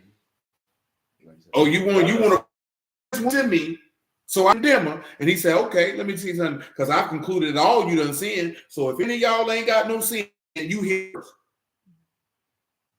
And that's why he told a woman, no man condemn you. She said, no, Lord, I don't condemn you either. You know why? Yahuwah Elohim. For grace, abundant in goodness and truth, long suffering, forgiving sin, iniquity, and transgression. Because that's who Yahuwah is. See, they didn't realize, they wanted her to be stoned because, again, that Moses came with the law. That's why they say the law says she's supposed to be stoned. But I'm Yahuwah, so I'm going to come with mercy. So stone that. I'm going to offer and extend to you something that I don't have to offer you. Stay under that old covenant if you want to. You can stay under, because there's no mercy in the old covenant. And that's what individuals don't understand. Because he said if the Lord marks sin, who should stand? But there's forgiveness with him that he might be reverenced.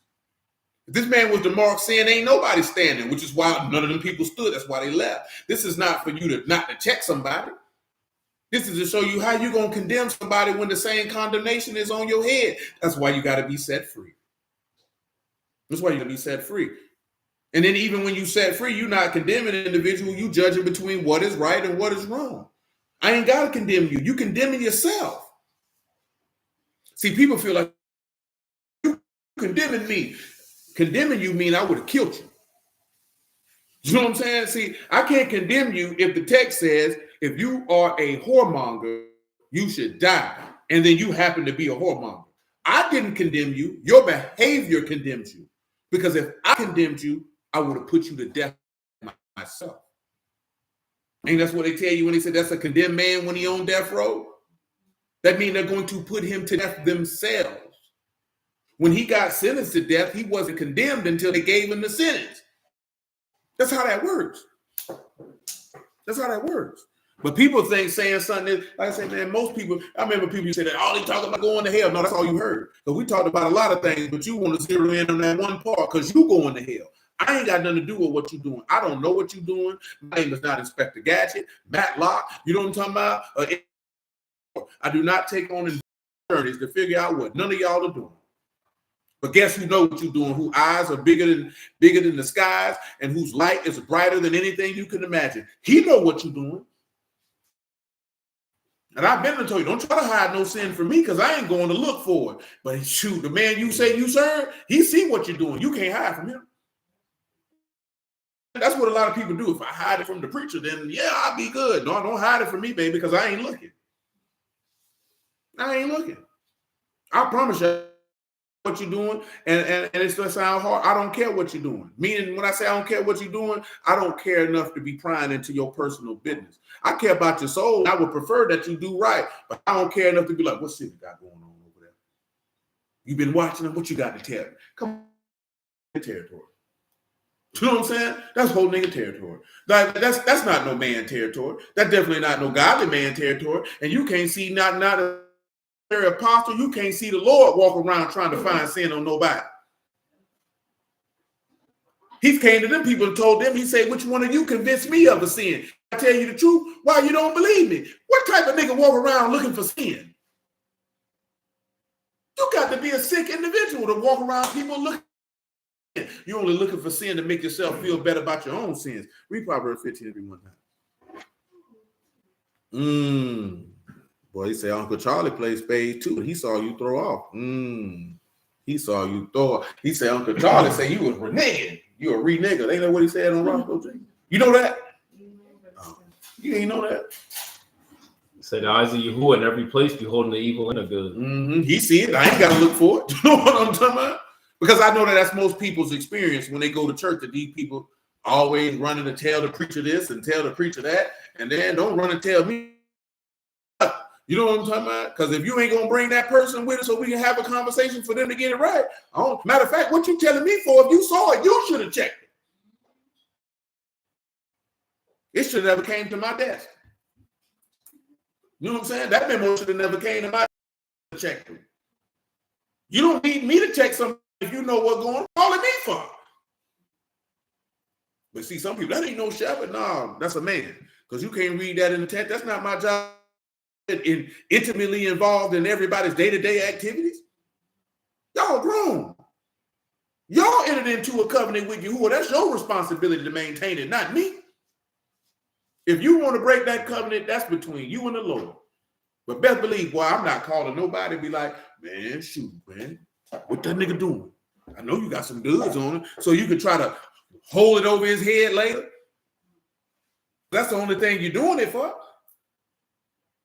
Because if you ain't finding out this information to help this person improve, what is you finding it out for?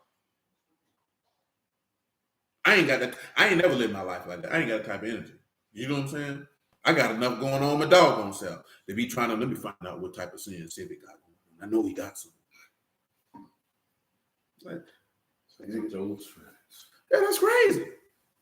Man, I've been doing this 15 years, man. I ain't never thought about the sins of another man. You know what I'm saying? Unless they were apparent and in the open. You know what I'm talking about? You talking about just like going to look here. It been people on some other type of time, and I could tell they was on some other type of time, but I ain't walk around and be like, yeah, so what that nigga do? I just be like, yeah, that nigga, I know that nigga doing something. I can see it, how he moving, how he talking, this, that, there, and there. You can tell, like, yeah, man, bro, wildin'. But you just can't run up on the nigga. So what you out here doing? Because that's disrespectful. Because what if he ain't doing something? I ain't never been wrong. You know what I'm talking about? But that's just not on because the nigga's so great. You got to pay attention. Hey, Civic said the same thing, Omar. You got to pay attention to certain things, man. Will can tell you that one time, boy, was a nigga moving fun. I said, boy, that nigga hit them hoes, boy. I seen how he was moving. And all I did was just ask him one question. And how he answered that question, I knew, okay, I know what he doing. You know what I'm saying? I know what he doing because he didn't give the appropriate response. I know what he doing. That's on him. You know what I'm saying? I ain't got to run around and be like, that nigga hitting hoes. Okay, that's him. Hey, man, that's your business, cuz. That's your business. I don't care enough. You know what I'm saying? I don't care enough. I never, maybe because I ain't never been to church. Come on, man. Because I ain't never been to church, so that's probably why. No, what I mean is finding out, and I ain't come from a large family where people prying in people's business.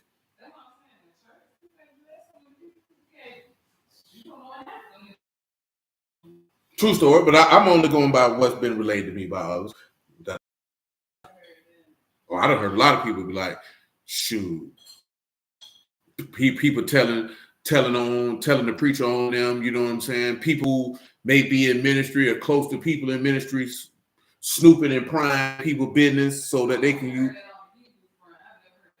I heard it on the Christian front long before I ran across the Hebrews. They cool. Yeah. Yeah, you always tell me it ain't your experience. Ain't nobody ask you, nigga. No, I'm just messing with you. Hold up, man. What you doing with my book? It ain't been published. This nigga is still in my manuscript. But yeah, that's why I mean I had ran across people saying that before. Shoot, when I was a teen and in my 20s, I was like, yeah, that's weird, but shoot, that's y'all. Because I ain't really care. You know what I'm saying?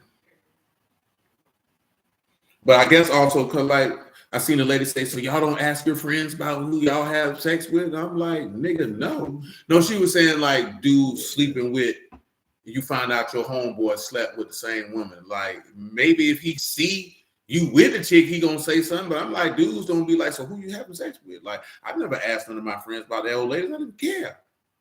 You know what I'm saying? Like if you meant this, that's my homeboy. Why am I asking my homeboy about his chick or what he does with his genitals?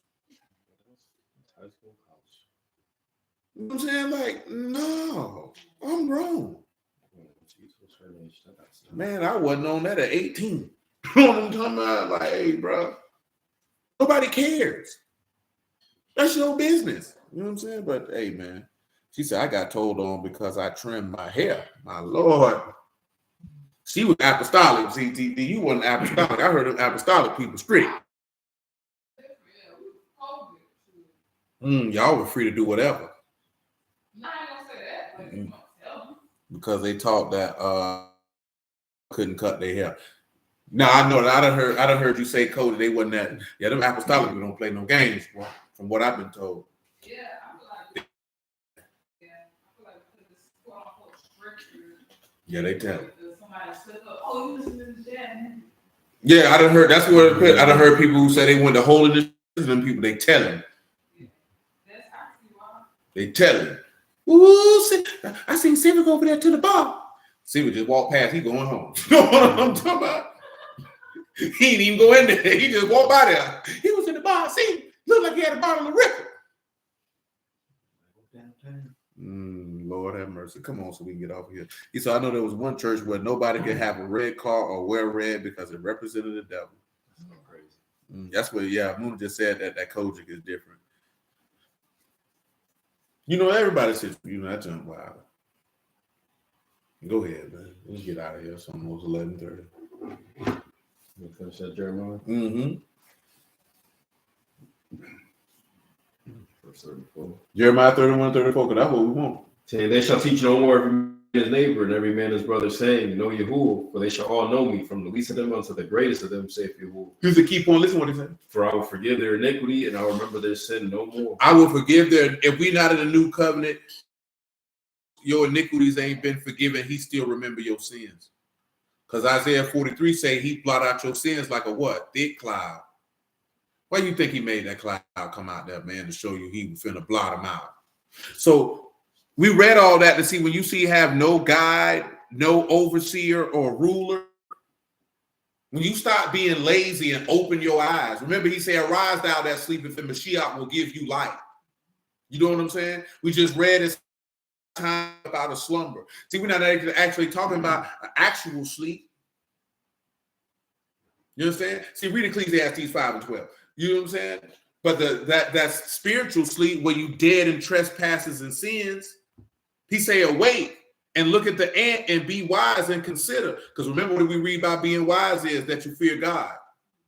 So when you fear God, you can develop wisdom. And when you get wisdom, all you'll get what? Understanding. If you get understanding, he opened their understanding that they might understand the scripture. So you receive the testimony of Mashiach, because he that believe on me, as the scripture has said, out of his belly shall flow rivers of living water. This spake he of the Ruach HaKadosh, that those that believe on him should receive. And then you wouldn't have a guide, overseer, or ruler, because the word would be in you, because you would be born of God. You wouldn't sin because your seed remain in you, because you have that anointing that you have no need that any man teach you.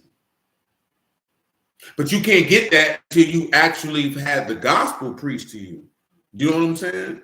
Now, this doesn't mean that you don't participate in assemblies, or you don't, oh, what are they going to teach me? That's not what that means. That means that when you out here moving, grooving, shaking, baking, the word with you, you don't need nobody to tell you what to do, because the word is going to tell you what to do because it is inside of you. That's all it is. It's like dudes make it think, well, everybody out here teaching, so that's how you know God ain't son because they stupid. So they stupid. Oh, she said apostolic is the foundation of all the denominations. I can see that. Apostolic doctrine, that's what they tell you. I remember seeing YouTube videos with dudes say, if they come with the apostolic doctrine, they Masons. I said, okay then. I don't know nothing about that, but come on, man. Let's I want y'all to think on verse 8 in Proverbs 6, though. Provide her meat in the summer and gather her food in the harvest. Because we're gonna come back and deal with that, y'all willing tomorrow. But hallelujah. Oh yeah, my bad. Ecclesiastes 5:12.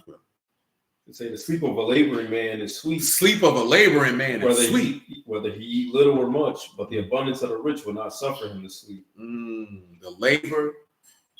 The sleep of a laboring man is sweet. Now, see, I want you to think about that one there, because he told you to wake up. But he said if a laboring man went to sleep, that was sweet.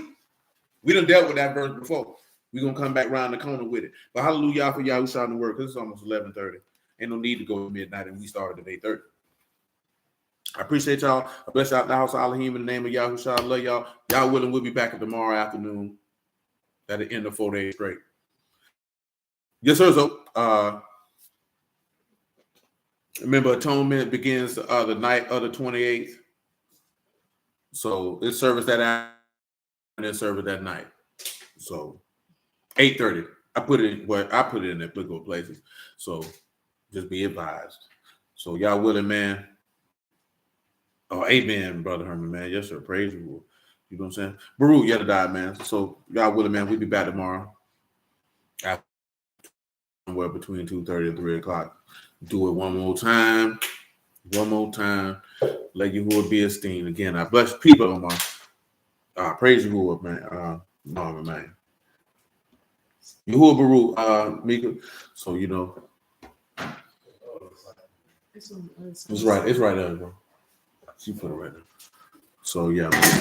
Again, I appreciate y'all. Bless y'all the house of Elohim in the name of Yahushua, man. Love y'all. Yahuwah with it, man. Till the next one. We're gonna keep up all night. All right, Clubhouse.